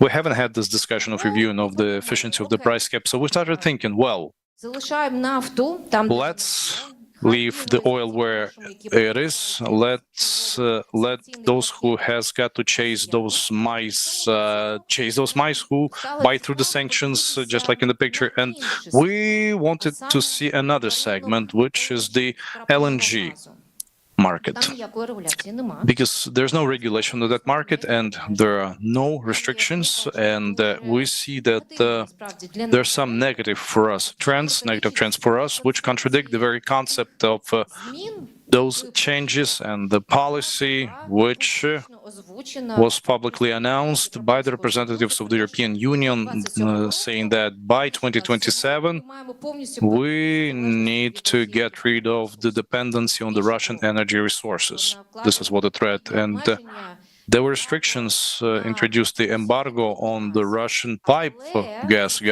transported through the pipes. But at the same time, we see that the Russians are getting adjusted to the environment and the volume of the piped gas to the European market. 10% of them have been substituted with the Russian LNG.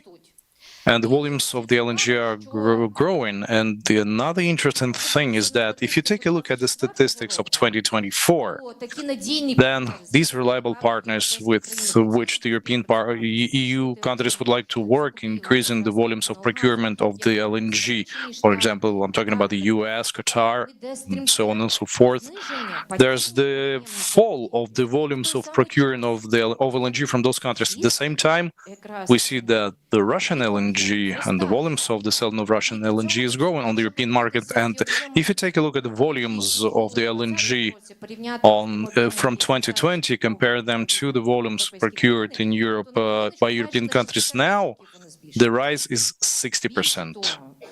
So, in addition to this is what the Russians are doing. They make long-term contracts until 2040 to supply this LNG to Europe. So, you can simply cross out all those announcements and all the policy that have been created ever since 2022 on the part of the European Union. And by the way, this is in contradiction with the most recent decisions of the newly elected European Parliament, who say that Europeans should get independent from the Russian dependency on Russian gas. One thing is what's said, the other thing is what's happening. There's no restrictions on LNG, there are no taxes, there is nothing, there are no tools as of now. Nothing has been introduced. So we've been observing several trends. Russia is getting adjusted quickly, substituting piped gas with the LNG. Russia is increasing the selling of the volume of its LNG onto the European market. Meanwhile, and at the same time, the reliable partners' supplying is going down. These reliable partners can continue giving this gas, selling this gas. So we are saying that there's nothing you can substitute Russian LNG with. No, this is not true.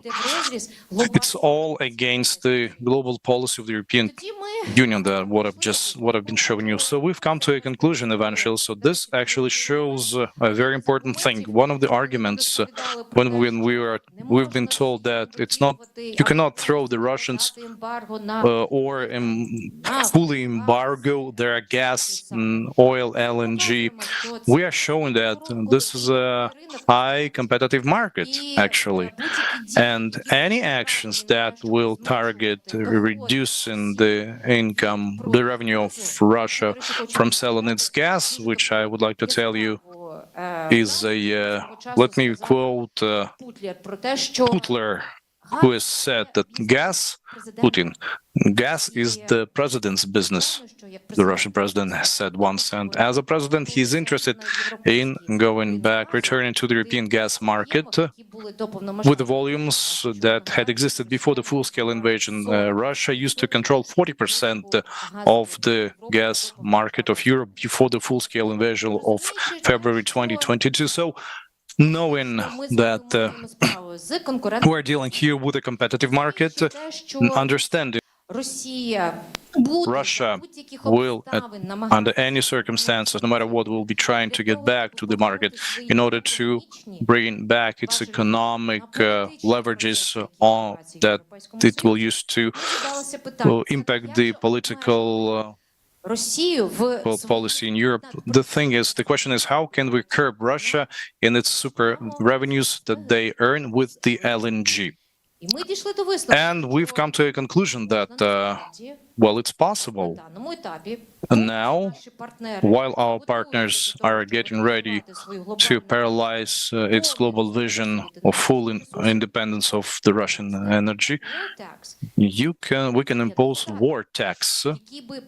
This war tax will deprive at least Russia of super revenues, because shifting the cost onto the European consumer, increasing the price for European consumer is not possible, because this is a competitive market. The Russians will have to sell their gas at the market price, and the market price is only 5% of discount compared to the other market players.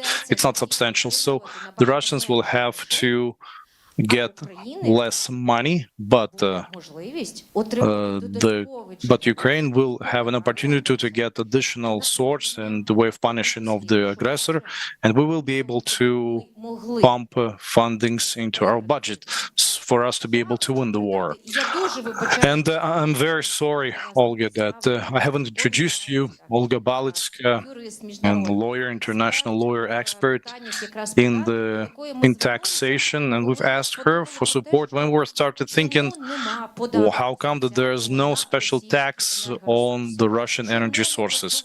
How come that we don't deprive the Russians of their incomes at the expense of taxing them? Roman is here, nodding his head, because we've also been discussing this with him. He's got a wider framework. He wanted that all Russian goods and services be surcharged. And we decided to pursue the advocacy path in the field of energy sector, because it's one of the most important one, adding funds into the budget. This is an aching pain for Putin, Ukraine, he will feel this pain because he will lose his face, I guess. And this is what Olga will be talking about, the administration tool. And there's no need to create an army of specialists who will be running, finding for yet another hidden tanker, clandestine tanker, which is a part of that big system that the Russia uses to detour the Praskep and some other sections I've been talking about. I'd like to give the microphone to Olga, and she will tell you in more detail as a lawyer how this instrument can function and how it can be implemented, and it can be implemented fast and efficiently. Thank you very much for this introduction, for the inspiring speech from Victoria with the topics that are very important. Let's take a look at this slide. This is a small illustration as to what there's going on with the funding of the Russian war machine and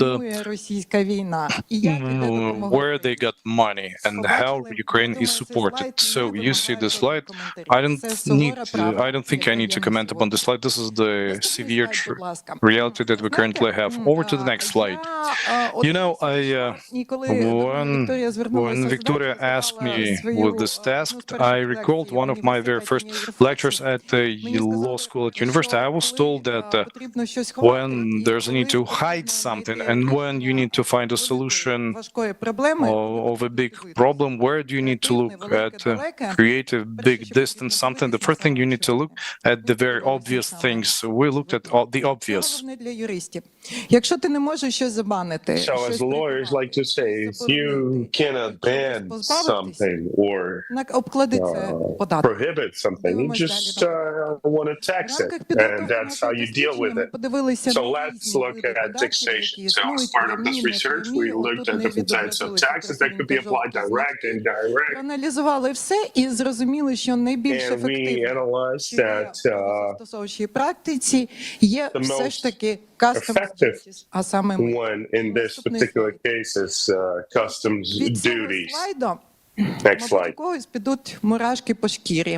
mean, I'm getting shivers down my spine looking at these stats here. So today, the import duty on Russian LNG is exactly 0%. Now, why does that happen? Next slide, please. So here is a link, a reference related to EU regulation on customs duties, and it's 0.7%.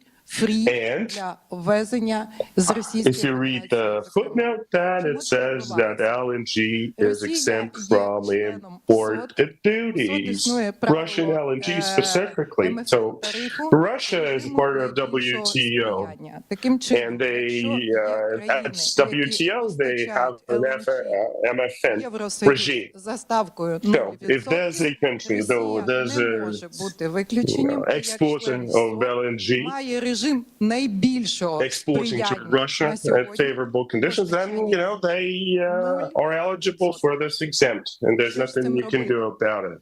0%. Now, is there anything that could be done about it? Can you somehow limit Russia without imposing undue restrictions on other WTO members? So we try to answer 4 questions to get a better sense of this idea. So 4 questions are: is this legally allowed within the existing legal framework? Is it really allowed for us to reprieve Russia of this preferential exemption privilege and singling it out as an LNG exporter to apply these kinds of taxes? And then, is there existing practice or precedent? And thirdly, are there political and legal preconditions for allowing these changes to pass? In other words, if it's even feasible. And the 4th key question is, what is the procedure for implementing these changes in real life? So whatever decision we may come up with, no matter how beautiful looking, is it effective? Can it be made effective? Can it be achieved effectively? Дозвіл на те, щоб запровадити мито на LNG виключно для Росії. This first question, is this legally allowed? It is legally allowed, full stop. Article 21 of GATT from 1947 says, and I'm not going to quote, I'm going to paraphrase, but it says that, дозволяється для цієї мети for purposes such as ensuring security or adherence to UN principles and rights, Дивіться, ми маємо не лише якісь a опосередковані particular WTO member may be ми маємо пряму норму, relieved яка дозволяє. or deprived of these special duty exemptions. Мабуть, це буде перший прецедент, звичайно. And yes, it might be the very first case in the world, right? Or this is what you might think. But wait a minute. It is not a first precedent. So the European Union has already introduced duties on certain agricultural products coming from Russia, referencing the Article 24 of GATT. So that's exactly what we've been talking about. Було введено ЄС. Але що ще цікавіше? Purposes of security and UN principles and rights, yeah, these are the measures that can be taken and have been taken.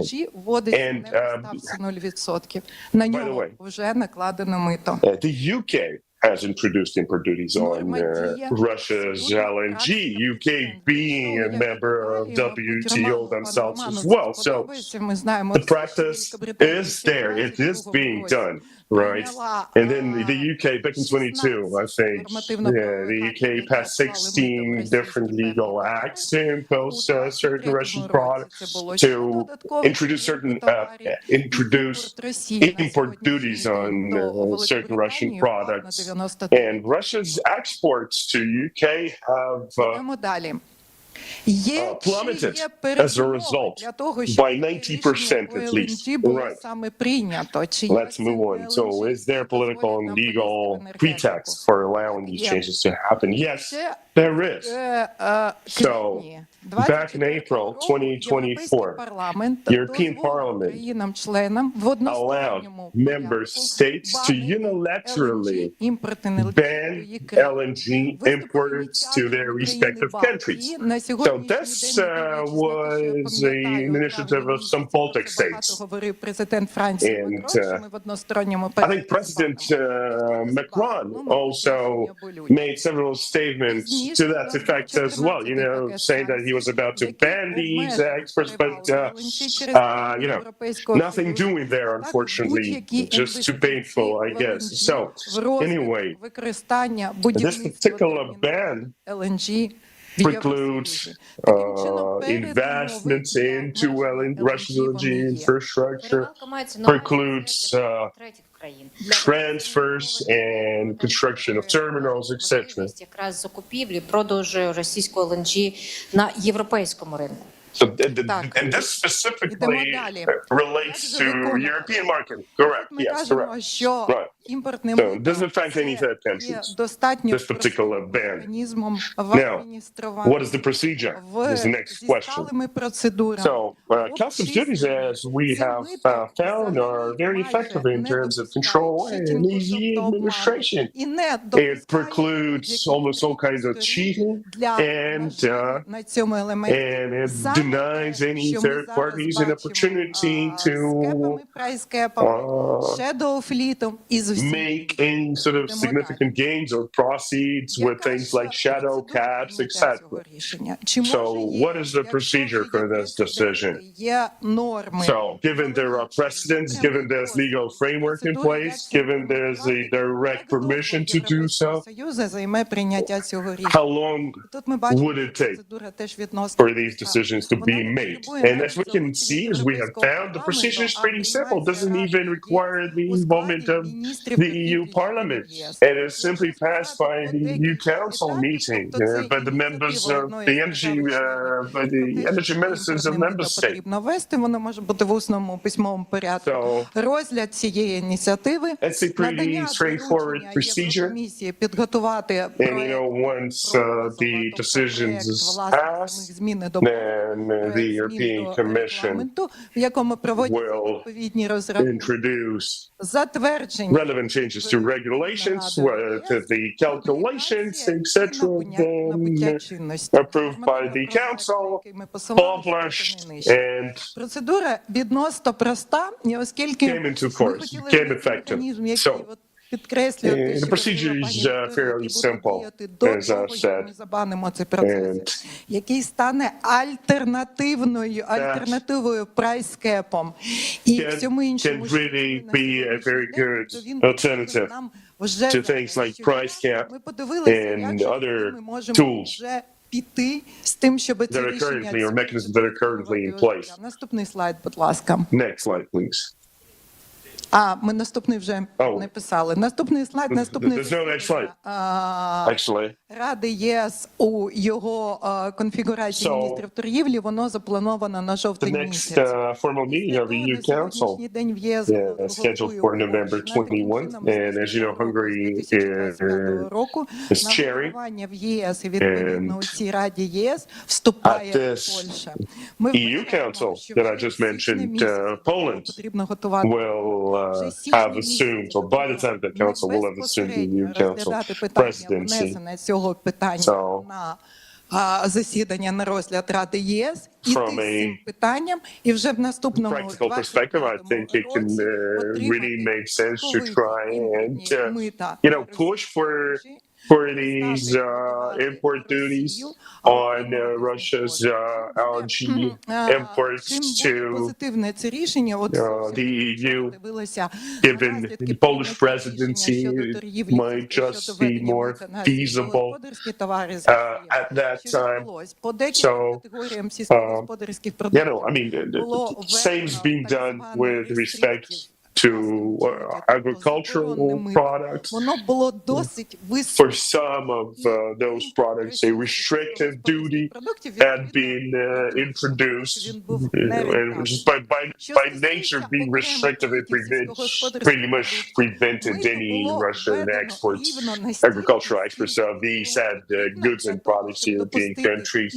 So, тобто, щоб створити замість російської монополії,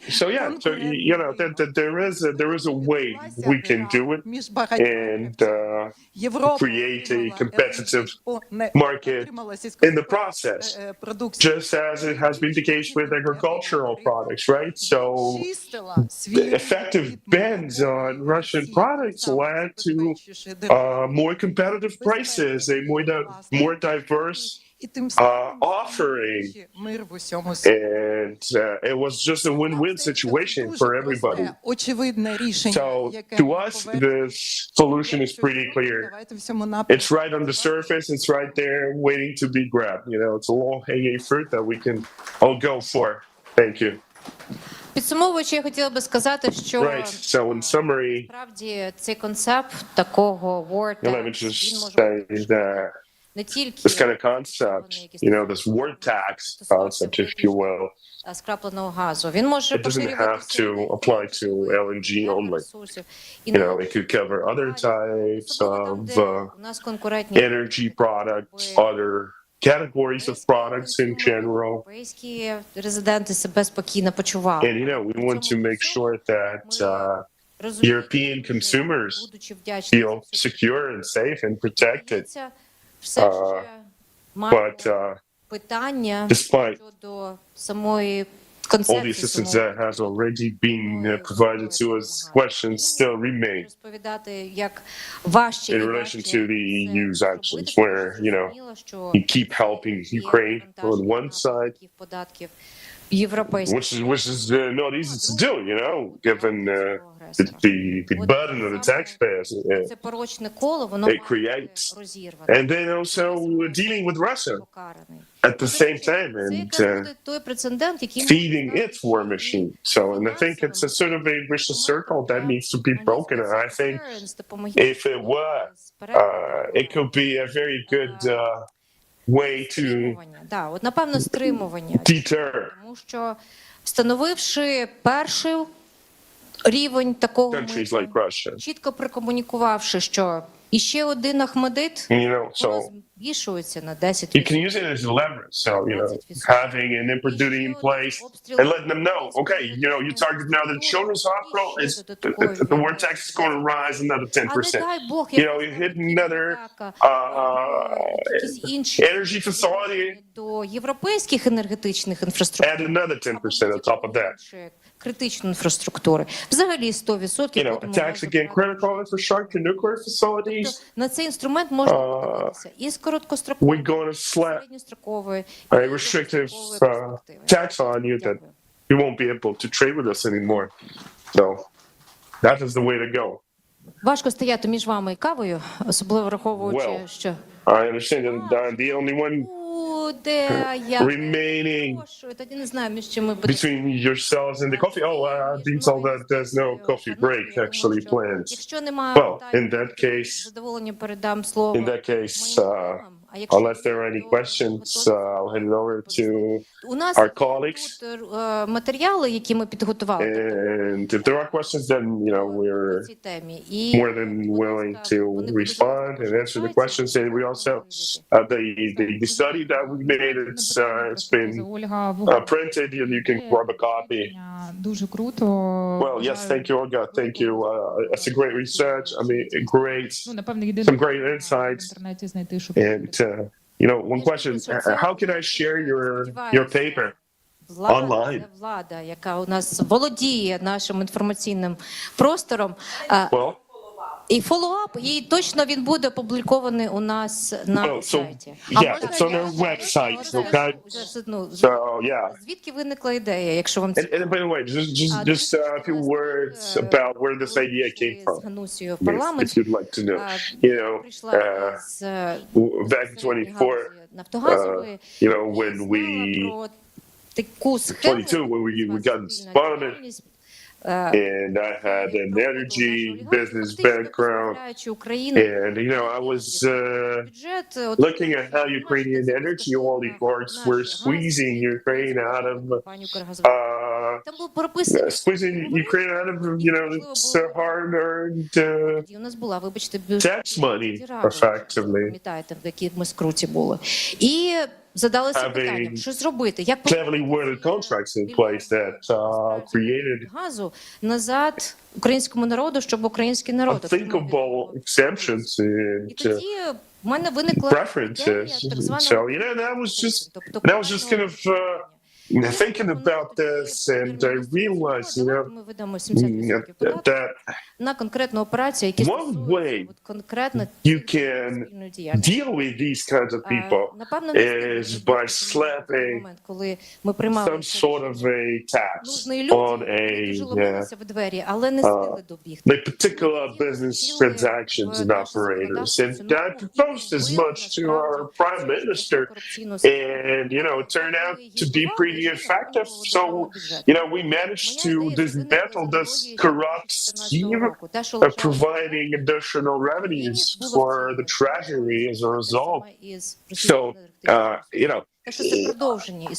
if it could be done in Ukraine, it could be done in the EU as well, or on an EU-wide basis. Найбільш популярному програмі ЦЕС, яку ми всі слухаємо з радістю, ми з радістю прийдемо. Більш поширено. Вже домовились. Дякую. Thank you.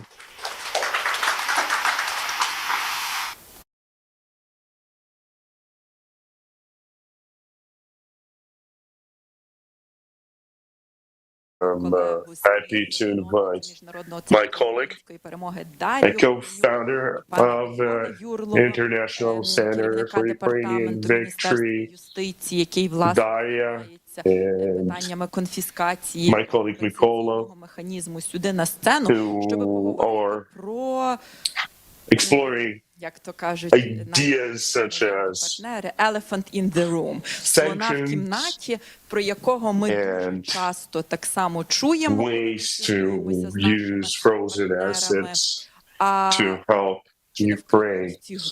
So, and I guess we have to address the elephant in the room, right? And we hear a lot of these questions being floated, right? Given the amounts of money that are poured in Ukraine,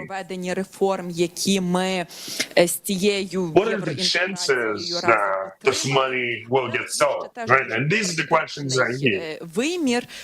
Практичний аспект, який називається «А як же ж, власне, ці кошти менеджерити для того, щоб можна було з них отримати So it's not about just getting this money, but how do you manage this money properly to first achieve success in the war and then help the country rebuild and recover. Робити, як казала пані Ірина на першій панелі, ці кошти нам потрібні на позавчора. We need this money right now. Couldn't come any sooner. Ось що ми хочемо зараз проговорити на цій панелі, це є obviously energy and war efforts яким чином ми можемо спростовувати argumenti звітності, використання і залучення. So how do we manage І от ця ідея this money and use it in a transparent and Міжнародному центрі української перемоги спільно з ЦПК, це effective way? Ukrainian Restitution and Reconstruction Bank.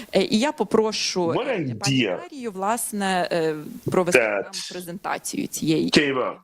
Was the creation of the Ukrainian Restitution and Reconstruction Bank, and I'll hand it over to Daria to provide more details. The lawyers and financists officially explained the official arguments why not to confiscate all of the Russian sovereign assets. And we say that this is not true. And one of the arguments that officially is voiced, but voiced on a little scale, what's going to happen if all the 300 billion is sent to Ukraine? Without any control, everything will be stolen, or Ukraine will produce a lot of arms to erase the Kremlin from the face of the earth. We in Europe, in Brussels, we think that we have 180 billions on our territory. We get most of that funds, and if we let these 180 billions go, if we release it, it will negatively impact our financial structure, and the money will eventually be stolen once it's sent elsewhere. So it's the elephant in the room, little spoken about, but they're out there. We know that for sure. Let's go over to the next slide, and the next slide, please. So we've contacted the Ripple Act, which is the law adopted in the USA, and Yulia has been talking about it along with during panel 1. It describes legal mechanisms of confiscating of the main body of the Russian sovereign assets currently located in the USA. So this very mechanism, this law means creating of an international mechanism by the USA in coordination of the G7 and Ukraine, G7 partners in Ukraine, which will get this money, this fund. So the money will be confiscated and they are sent to the Ukraine Common Fund, and then the USA compensate, and the U.S. State Department will decide where this money will be sent to. But the U.S. legislator writes that there should be guarantees of the transparency and accountability, and the U.S. government has got to provide to the Congress the report on the transparency and accountability so that Ukraine doesn't seal it. And it will be said what this money can be used for, to make up for the victims, for the victim compensation, for different reconstruction efforts in Ukraine, and so the most important is the transparency and accountability. Taking this into the consideration, we've analyzed what there used to be in the past. Let's go over to the next slide. And we've analyzed how this had worked in Germany when Germany was being rebuilt. The Marshall Plan, I think everybody knows about it, and following World War II, Europe was rebuilt at the US taxpayers' expense. However, the mechanism through which this money was being sent and was being processed on the operational level was the KfW in Germany. That's a bank, a development bank, which was created in 1984.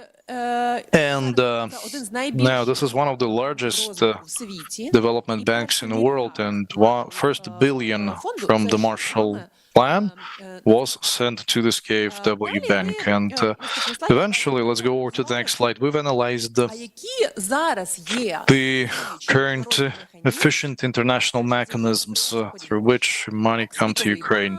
The World Bank,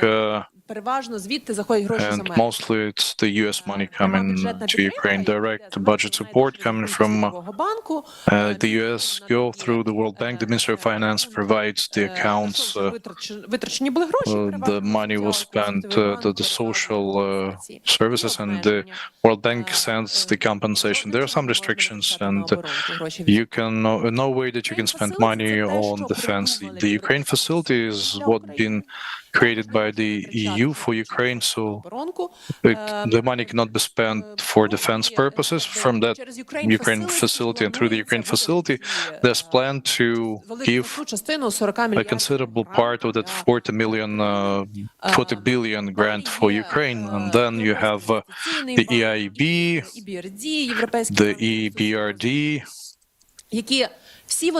and all of them are limited because of their statute, because of what's written in their statute. And EIB can finance that what's happening, what's spent in the European Union, that's the European Union bank, but we're not still part of the EU. The EBRD has got lots of members, and they have their own statutes that limits them, and there are members who are hostile towards us. The International Monetary Fund, the IMF, Russia is the member of this fund, just like it's a member of the World Bank, and everything that we get from the IMF cannot be spent for defense purposes, and the role and the influence of Ukraine on decision-making is limited. The only thing is that the only mechanism through which money spent for defense is what Karina has been talking about, the EPF, that's the European Peace Facility, but again, this is a temporary mechanism which predominantly compensates compensates the funds to the EU member states for their procuring weaponry for Ukraine. And again, the Ukraine agencies is limited, so the role and the impact that Ukraine may have is limited. The Council of Europe has also got the development bank, but we're at its stated, and it's so when the Germany was being recovered following the Marshall Plan, a separate bank was created for that with the exact focus. So this is Germany, this is the recovery, and everything is focused on the recovery. We are not recovering. We are not creating 20 UN sustainable goals the way it's done by the World Bank. We're not into African countries, we're into Germany. So we would like to have the same, an institution that is into the recovery of Ukraine purely, and it's purely into the compensating to the survivors. So once again, a Ukrainian agency on the decision-making is limited. There are no Ukrainians among the managers or desk officers on the level of executors, no Ukrainian nationals, and there are limitations as to how much the money from these funds be used. Over to the next slide. That's why we started thinking of creating a separate bank, a development bank. We call it Ukraine's Restitution and Reconstruction Bank. And we tried to, all the gaps and everything that is missing in the current existing mechanisms, to tackle them here, to to curb the fears of our partners, the money being stolen and 300 billion, be sent to Ukraine all at once. So if the supervisory board of this bank if the supervisory board has all the members of the G7 and the government of Ukraine, like the Minister of Finance, the Minister of Economy, and the Minister of Reconstruction, are members of the board, this will enable our partners control how the money is spent, how the bank's assets are managed, but it also enables our governmental officials to represent the point of view of Ukraine and participate in the governing and managing of this tool, which all other previous tools miss. That this option is not in their. So the Ukrainian CEO should be selected, and Ukrainian nationals will be in charge at the Russian expense, because this is our money. This is Ukrainian money. Russia owes us, but definitely there should be a transparent mechanism of selecting of this person. This person should be independent with great skills and integrate. So there should be 50% of the staff should be Ukrainian nationals. It's okay if they're international specialists, this is great, but 50% of the staff should be Ukrainian nationals who have to be processing different cases and grants and cheap loans, and they also have to deal with the compensation mechanism. So diplomatic assurances is what we call the next line, but again, this is what I think is a compromise that Ukraine can agree to. I've been talking with different Ukrainian officials. Some say that this will happen. Why not bring all the sum to Ukraine at once? But again, understanding the hidden fears of our partners, hidden concerns of our partners, we see that it's okay if this money, stay for 10 years plus somewhere in Belgium. The main body of the confiscated 180 is now with Euroclear. Following the confiscation, they will be transferred to our bank, which is headquartered in Belgium, and all other partners put France, the US. We suggest that US start. All of those countries put the arrested assets to that bank. And this bank, and this is the sustainability issue, will reinvest this money, and this is what the Euroclear is currently doing. Euroclear invests this money into extremely protected financial mechanisms, overly protected, like German bonds earns. With this, a certain amount of money you can earn more. Instead of 1.5 billion, you can make, currently Euroclear makes 3 billion per year. You can earn up to 15 billion per year. But again, we have spoken with different financial experts, and they say yes, if there's a decision on confiscation and if 300 million is on the bank account, this money can be untouchable for a certain period of time. However, you can build up financial tools of reinvestment that will produce additional up to 100 billion per year, using which we can actually invest into this program that this bank is meant to perform. This is the sustainability. You freeze, you confiscate the money, and you treat it as the big endowment that generates great revenue. At the expense of the revenue, we can attain the objectives of the bank. These are the objectives of the bank on the next slide. we will see these objectives. So these are the main ones. So we fully agree with Irina Modra, with the Ministry of Justice, that there should be the financing sources for the compensation mechanism. Once it's up and running, there should be funding coming, and the Russian money should be the source of this funding. And we suggest that these revenues of the confiscated assets be used for the permanent compensation. The only thing is that we disagree that all the money be sent for the compensation of the survivors. And definitely we are all for the fact that if somebody has lost his or her home, small businesses ravaged, be compensated. But there's a risk that there'll be way too many different companies who will say that, yeah, you know, we have $1 trillion that you owe us and all the money will disappear. So this is not a sustainable approach for the upcoming recovery of Ukraine, rebuilding of Ukraine. We think that we need to think well before, and some of the money is good for the compensation mechanism, but some of the money should be sent to the grants and probably cheap loans,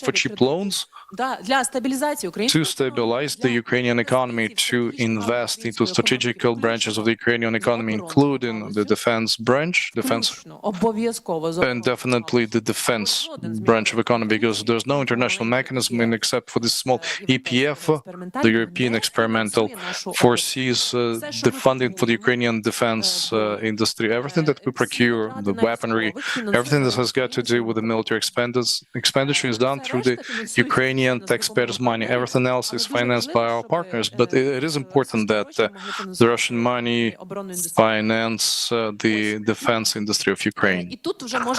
And here we can work with the Ministry of Economy. Unfortunately, Alexei Sobolev was meant to be here, first deputy of the ministry, but he is acting as a minister now, and Yulia Volodymyrovna Anatolievna, beg your pardon, Yulia Anatolievna has left for the US, and he cannot be here.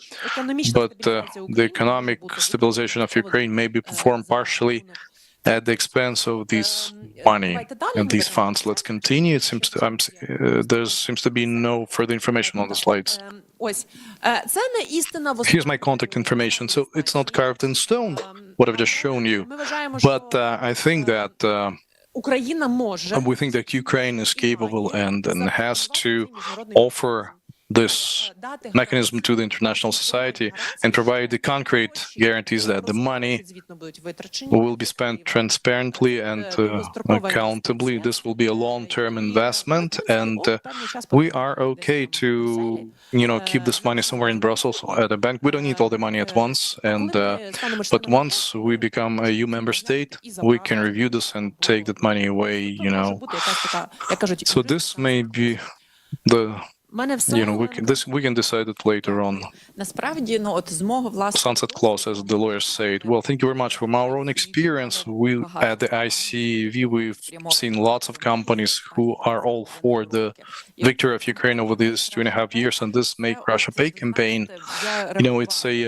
I've been counting the number of different analytic pieces of information on this and counter arguments. There are 9 of them. We're going to be adding this one about the Ukraine Restitution and Reconstruction Bank. We'll also add the France's point of view. The total will be 11. So this topic is very interesting.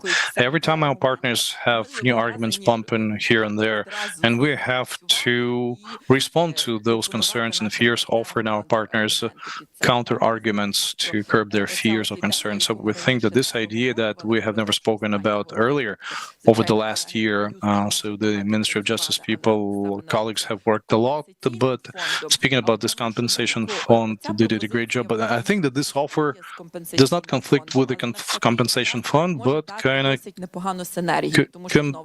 completes it, producing great synergy, because the main conclusion from panel 1 that we can go ahead only by means of synergy. If we start, pulling into one's own side or direction, it will be difficult to convince our partners who are in their turn not not extremely willing to do these complicated but very important and necessary steps. So that's why we're ready to launch.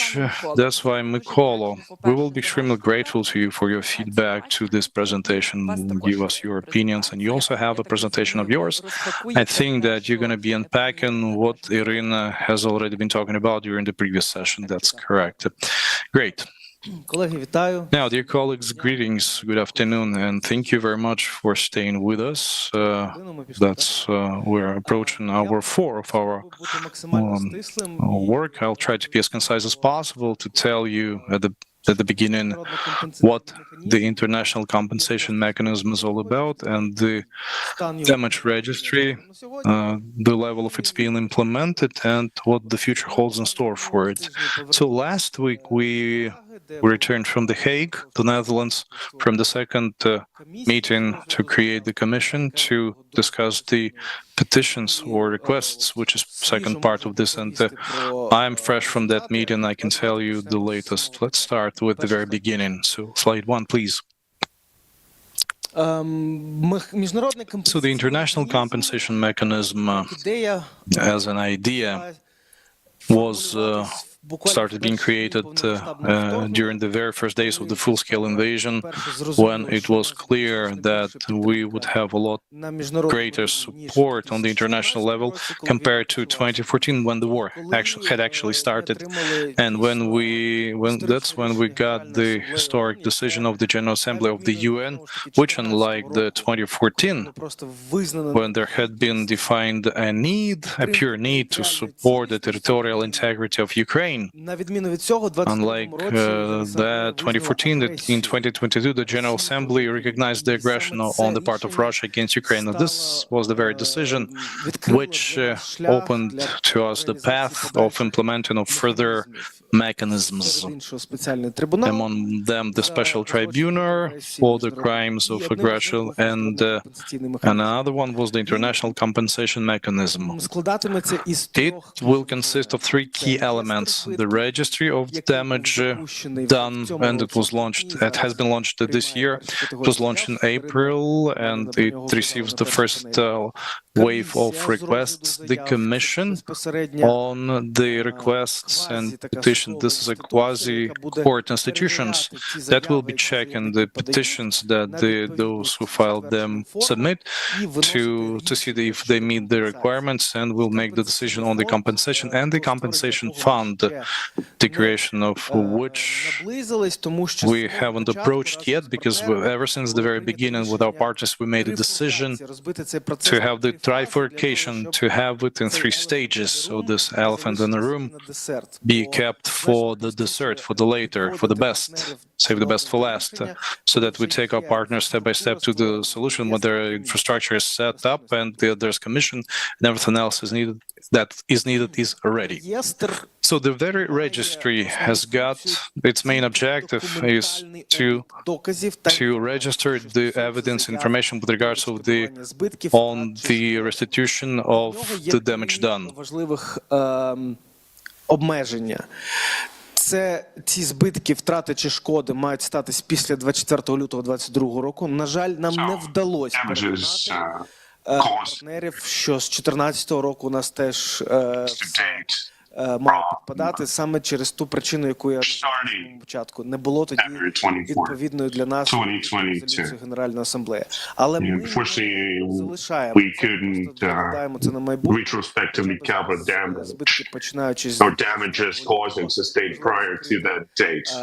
But that's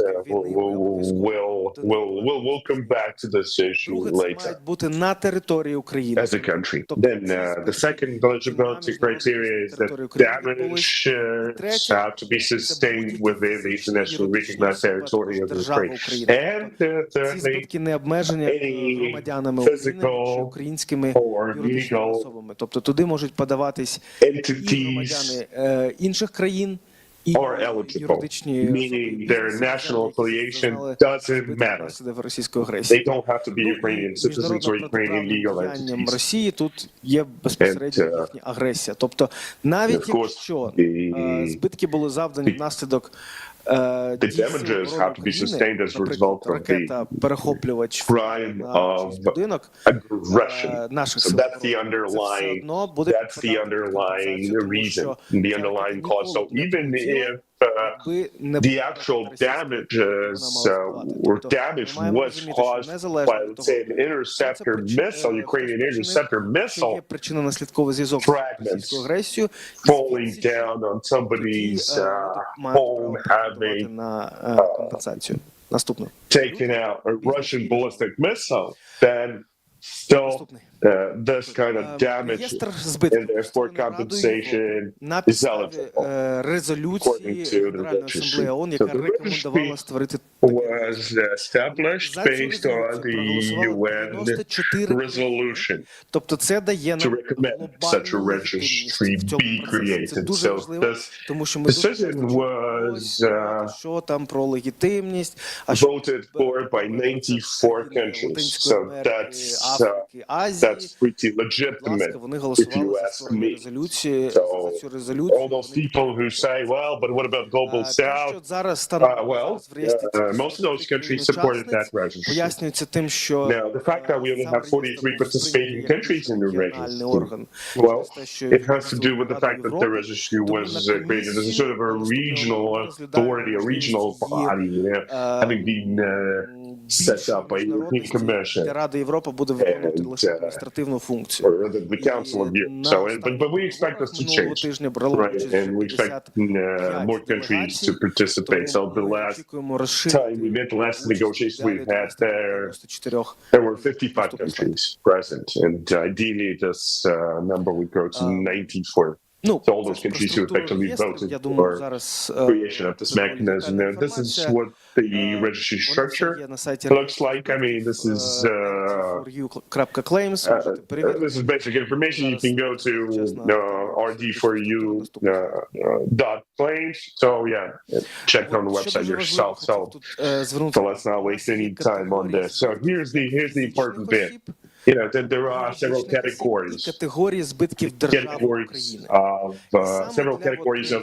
damages, right? So individuals, legal entities, and the state of Ukraine. Це в рамках компенсації збитків для держави Україна. Тобто одним із варіантів, тобто ми зараз розглядаємо всі опції, це non-binding proposition, одним із варіантів для того, щоб прозорим, підзвітним, легітимним. This is where we have to focus our efforts to make sure it's transparent, it's consistent, right, and everything is done by the book. У співпраці з Ukrainian Restitution and Reconstruction Bank. And this is where the Ukrainian Restitution and Reconstruction Bank can come in handy. 15 категорій збитків, це тільки перші 5 проведено для прикладу.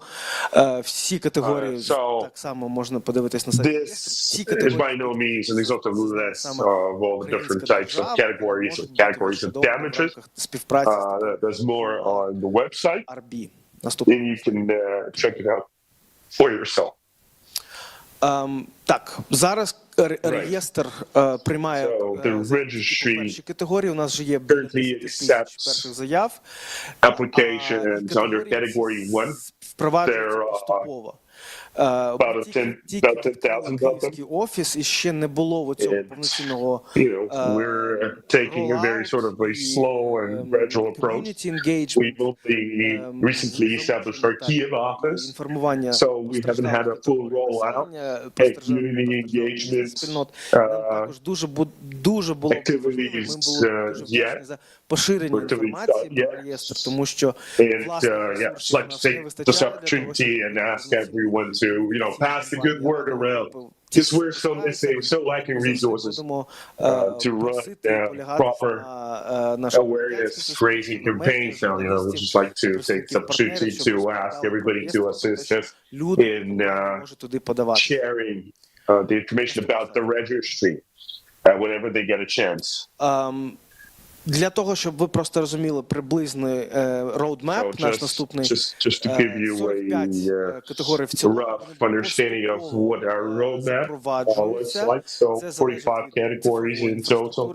And, those are being introduced gradually, which is also, the base of that process is reliant on the digital infrastructure deployment. And, we try to make that process as user-friendly and as simple as possible. So it takes a little bit of time. But we're going to step up our efforts, including conducting information campaigns and awareness raising campaigns and community engagement. Перші заяви будуть розглядати перш на мінімум. У нас немає тут, по-перше, не всі категорії доступні одночасно. Ми це самі розуміємо, звичайно. Sometimes get it wrong, when they say that first applications have already been reviewed. Well, that is not entirely the case. So all these applications, all these cases will have to be reviewed by the case review committee, which is yet to be established.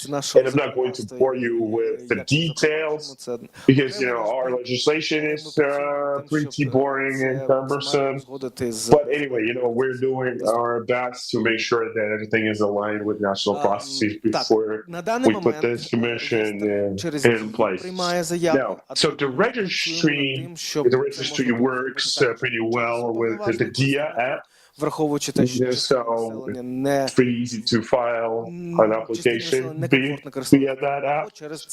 But we want to expand it to include administrative services centers because you see some people are just not comfortable using mobile phones and gadgets to submit these kinds of applications. So there needs to be an opportunity for them, to present themselves physically at an administrative center to submit an application. Anyway, that's the website, and let me check if I have any more slides. Так, це останнє. Добре. Yeah, that was the last one. По комісії. 25-й рік у нас So regarding the case review commission, переговорів, коли ми маємо підписати інструмент. In 2025, що це буде чиста 2025, will be an extremely important year where we will have to sign an international agreement за такого оптимального розкладу і запуск to launch that mechanism. And then нашій країні потрібні вже зараз, і тому ми в цілому they will probably become operational in 2026. But obviously, the money can't come any sooner. So while we're waiting for the compensation mechanism to become operational, as it says is in the Repo Act, to create support funds, etc. We can start working through URRP. Зробити до нашої шановної аудиторії. So while we're waiting. По-перше, зробити трошки ліричний відступ, але я думаю, він важливий для розуміння. Just a little bit of background for everyone's benefit in this room. So you see, we are in a very difficult situation. Now, you are all well aware of the huge budget hole we've got, and you're all well aware that тому у нас дуже мало часу для того, щоб political processes in Europe may додавити це рішення. І тому really result in a reversal. Те, що я до державної служби приєднався півроку тому, до того я також в сайті і в приватній практиці. So ніколи не бачив такої синергії між державою за ці 2,5 роки. І це дуже важливо, це підтримувати. І єдиним фронтом, тому що досі не всі наші партнери в Європі і в інших країнах, вони досі не до кінця розуміють. Because apparently they don't seem to realize what risks they themselves are facing if or should Ukraine вони. lose Але or вони were to це не lose. усвідомлюють. And І нам the risk is fairly obvious. You know, they will be the next. Кожний If we here fall, if тиждень, we fail. місяць, як вони відкладають це рішення, Every day they їздили на Ukraine keep postponing в Берліні. that decision. Панелі You know, звучать красиві слова, we are with Ukraine as long as it it takes. gets worse and worse. And they have been attending a Ukrainian Reconstruction conference, and everybody keeps saying, you know, nice words. We're standing with Ukraine, and blah blah blah. And I get it. I mean, this is all important. But then on the sidelines, some Germans just go like, I mean, come on, guys, just give them those oblasts, just give them those territories, so we can get back to business as usual, you know, and start trading again. So there is no such thing as, you know, unified European support for Ukraine in the EU. Well, some countries do, like Baltic states and Nordic states, because you know they're the threat is closer to home over there. But most of the others don't really care. You know, it's kind of like anti-vaxxers go about their lives, you know, coming up with millions of excuses for why not to take a jab. So it's the same here. You know, stop looking for excuse. It's just a fear of action, right? And this is what it is. They're afraid to act. And that is something that we need to be able to overcome somehow. Thank you, Mikola. Це все повністю резонує з тим, про що ми постійно говоримо партнерам. It's exactly what we've been harping on Нам потрібно розуміти, що є так само ціна. Engaging with our partners. You know, so there's such a thing as the cost of action, but there's also costs associated with inaction. Наших західних партнерів починалися з червоної лінії. Have been way too high. Яке було надане, ну, хіба на початку. Most of the decisions, рішення потребували адвокації, had been made. Зі всіх сторін, тоді рішення було Those weren't made just out of, you know, the kindness of their hearts. We actually had to insist and we actually had to push. So, I mean, with the exception of some German helmets back in the early days, I don't think there has been any easy decisions. Підкреслити, що основний заклик, який ми хотіли цим заходом донести до наших партнерів, будь ласка, відчуйте задач, яке стоїть фактично перед нами. Що, ну, от ми бачимо, що деякі партнери не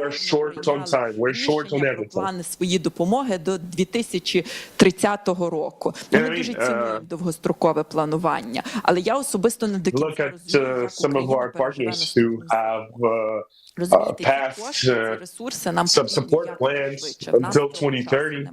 And it's very nice, of course, but I don't see how we can survive this winter. You know, we need the money now, not in 2030.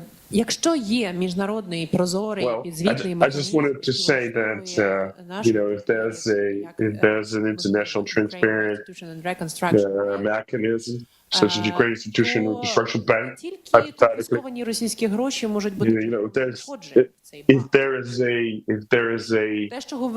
legitimate, transparent way that our partners are okay with, якщо буде створений цей work, то він може бути джерелом надходження коштів.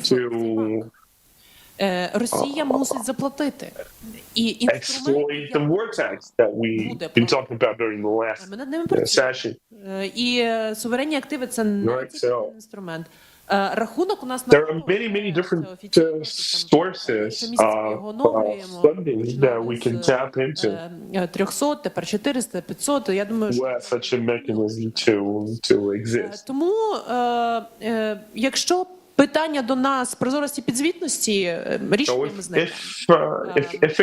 if it comes down to transparency and accountability, and we will find a solution. Як змусити Росію заплатити. As long as nobody wants to use lack of transparency as an excuse to not provide any support. So we still have 5 minutes before we break for coffee yet again, and we can take some questions now.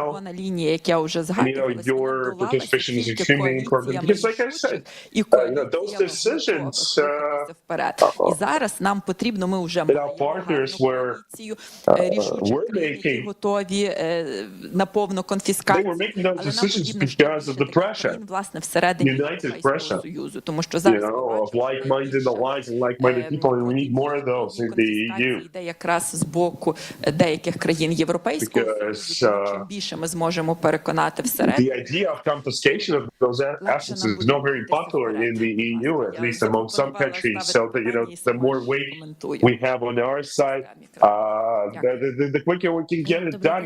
So we have to keep working and advocating. So willing to take questions. Thank you very much indeed for this conference. Just have 2 questions. So this war tax idea, it's a brilliant idea. And I think the WCO can and should accept this idea. So my question is this, how do you meet? And have you put together any sort of working groups to start working on technical details? And the other question is about compensation. So looking at Germany, for example, I mean, the Germans continue to pay World War II restitution.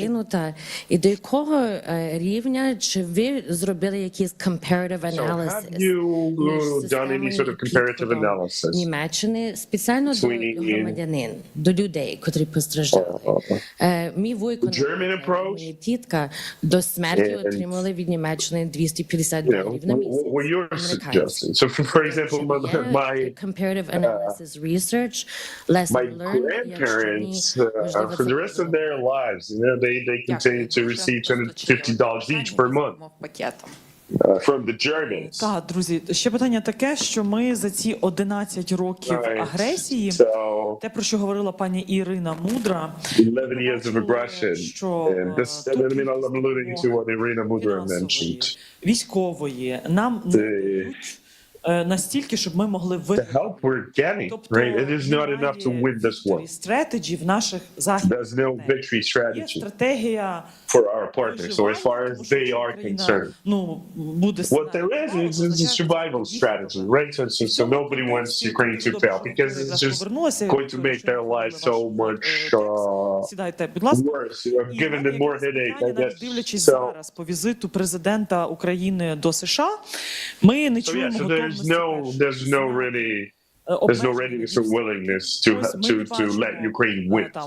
Even looking at media reports covering our president's visit to the U.S., right? Nobody's talking about NATO membership. Nobody's talking about strikes deep into Russia's territory. All they talk about is peace. Some sort of peace deal to help Ukraine, or not just towards some sort of a ceasefire first and then peace negotiations later. So, коли питання, яке ми ставили партнерам, so my question is this, so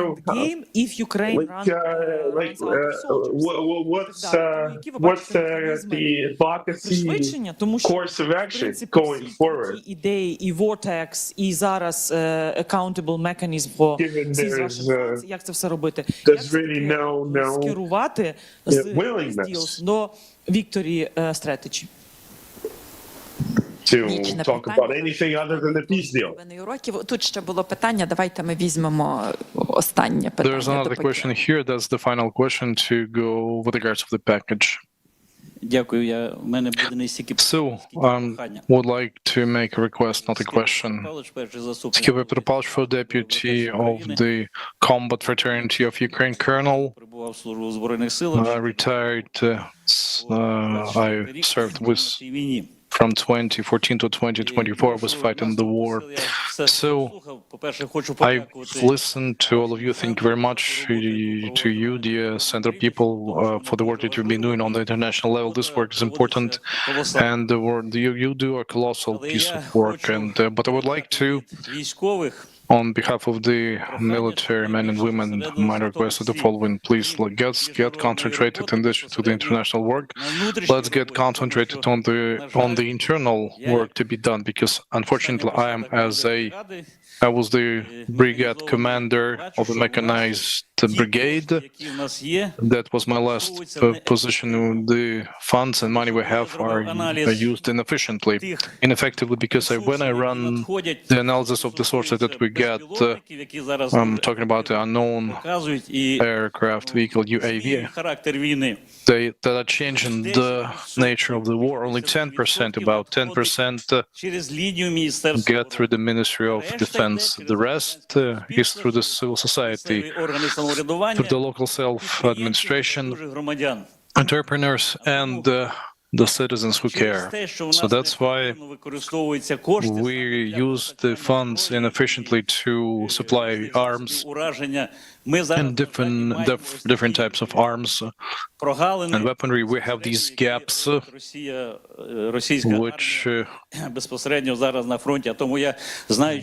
that this is bad because it helps the Russian army. We know that the civil society who cares.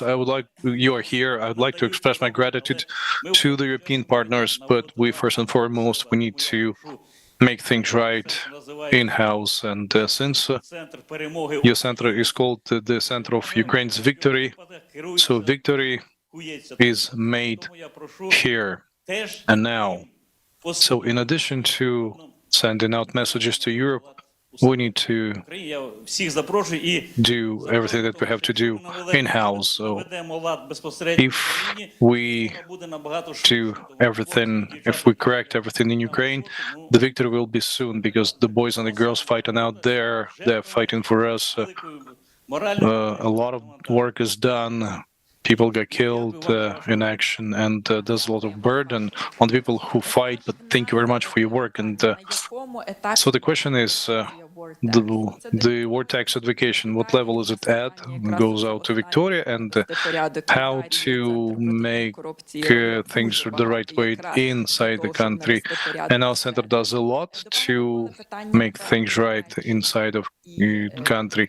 So the other question goes to you about Germany and compensation, whether we studied other countries' experience, and the question is how to break this partners' attitude from keeping us, not letting us die, survive, but all the way to helping us to win. Let me start. Today has been the very first presentation of the idea, and we've been discussing it superficially with the MPs of the Finnish parliament and the representatives of the majority, and they are approving of this very idea. And during several meetings with the MPs of the Assembly of France, they are waiting for us some recommendations, practical recommendations, and this very idea has been presented by us to the Germany State Secretary. We triggered his interest from what we could see. So we're at the very beginning stage, and I hope that our visit to Brussels, which we are planning for October of this year, and during which we will be working with the newly elected European Parliament, and other visits, educational visits will follow, to other countries will follow. This visit will help us to speed up the very idea of implementation of the letter over the period of the upcoming 3 years. Thank you very much. Thank you very much for this question. Well, It's something that's on my mind. It's painful. And I'm sitting two chairs because I'm one of the co-founders of the International Center of Ukrainian Victory, where there's an international vacation goes on, and I'm the anti-corruption executive center and the executive director. Every day we try to fix that's what's not functioning within Ukraine. And following the full-scale invasion, we are focused on the sector of defense and security. And there are issues and problems, definitely, and they need to be resolved on the institutional level, and there should be the initiative coming from the Ministry of Defense, the MOD. There was a publication recently on the Ukrainian part, Pravda, platform with the Ministry of Chaos. There's a certain case with the MOD, which is not contributing into the improving of the efficient fund spending, let's put it this way. But there is a certain improvements. Two agencies have been set up: the Defense Procurement Agency and the other agency. So then the drone procurement agency, going back to 2021, with Maria Berlinska, we went and we were talking about, we're trying to tell the MOD we need to buy MODs. Not only the volunteers should be procuring the Mavic drones. Reznikov wouldn't like listening, and he was coming up with different ideas. We couldn't buy Mavic because it's made in the People's Republic of China. Our partners would get upset over our procuring it from China. Now there's an institution procuring the drones, the Agency of Defense Procurement, and we are waiting for the surveillance agency to be appointed, surveillance council to be appointed. It shows good results. It cleans different intermediaries that hamper the process, trying for the changes to never happen in the procurement system, defense procurement system. And once the supervisory board is created, this will be yet another bonus and argument for us for the international advocacy, during the international advocacy, because the experiment with obtaining of funds from the revenues of the Russian assets and spending these money to procure our weaponry is important. Katerina Matern, the EU ambassador, has said 100 million is here through Denmark, sent to the MOD to procure the weaponry. This should not be millions, not 100 millions, but billions.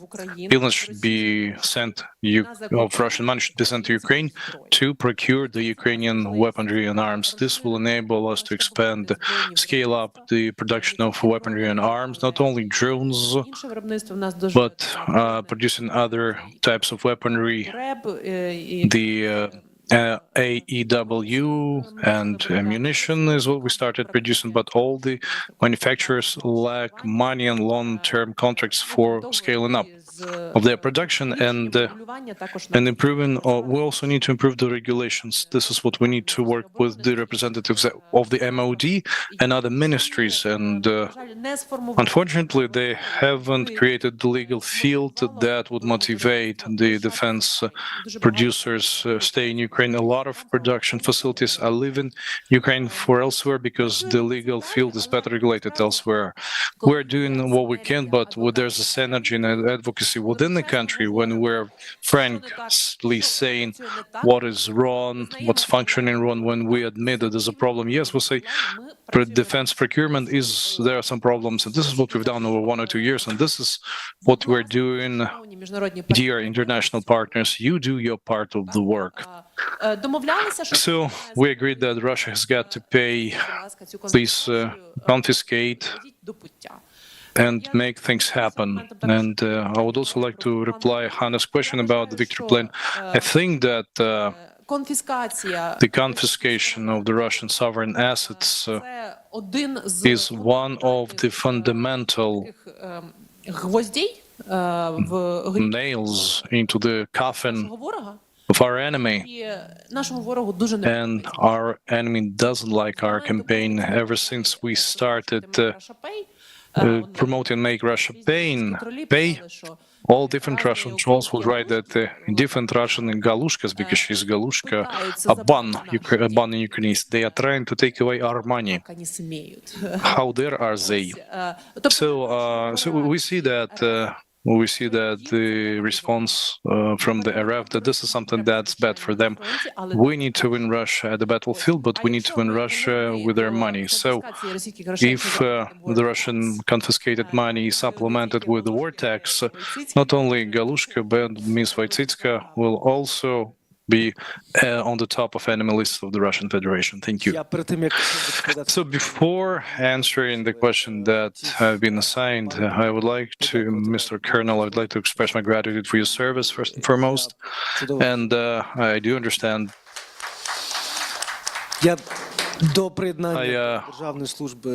Before, prior joining the civil service, I was at an advisory board of one of the charitable funds. We would procure drones, Mavic drones in great quantity, and you have requests. When you have more than you have money to donate, sometimes you have to refuse, and then you feel bad when you have to do it. But at the same time, what is important, Daria has said that this problem is known. The authorities know about it, and I was attending a meeting where Maria Berlinska was talking, and she was telling about this, the chief of the presidential office, and they have a separate meeting at the MOD. So this is on my topic because I'm from the Ministry of Justice, but at least from what I've seen and what I've heard, is that the problem is known and the problem is being dealt with now. And the thing is that we have to support it by means of society discussion, and we need to directly cooperate with representatives of the state to improve the processes and to speed up these processes. With regards of the German payments, what German paid after World War II was over, unfortunately, it's not even 1943. As a dear friend of us, Timothy Snyder, has said, but as of now, being realistic, being for real, we cannot count on the full military defeat of Russia, unfortunately. And in 2022, we could have, if our military support could have been given as a drip fit, those who were asking for the lifting of all those bans and restrictions, self-imposed red lines, like the self-imposed red lines of our partners. Our partners knew that if we had gotten all the necessary support in 2023, the war would have been over by a long time ago. But again, we need to take into account what we currently have. The probability of total Russian military defeat is something that we do not see. Unfortunately, our partners are not interested in this, and our partners are interested in supporting Ukraine as long as it takes, however, not as long as it wins. And in between these two approaches, there's a big gap.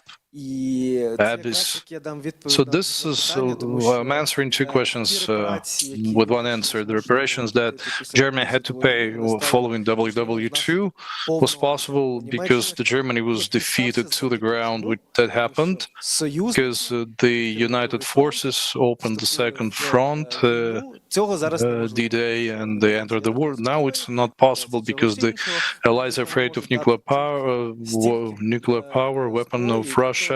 And they're giving us enough, they don't give us enough arms that we asked ever since 2022, but then they're expecting us in 2023 in our counteroffensive break through the heavily mined line in the history of warfare. But then they say, how come that Ukrainians are not successful in counteroffensive? Let's start the negotiations.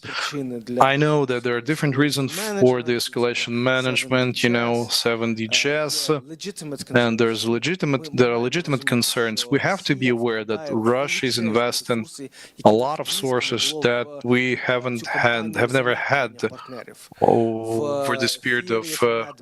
There's a theory of madmen. There's a theory that ever since the Cold War era. So Putin is crazy. He will drop a nuclear bomb. So let's not poke the bear.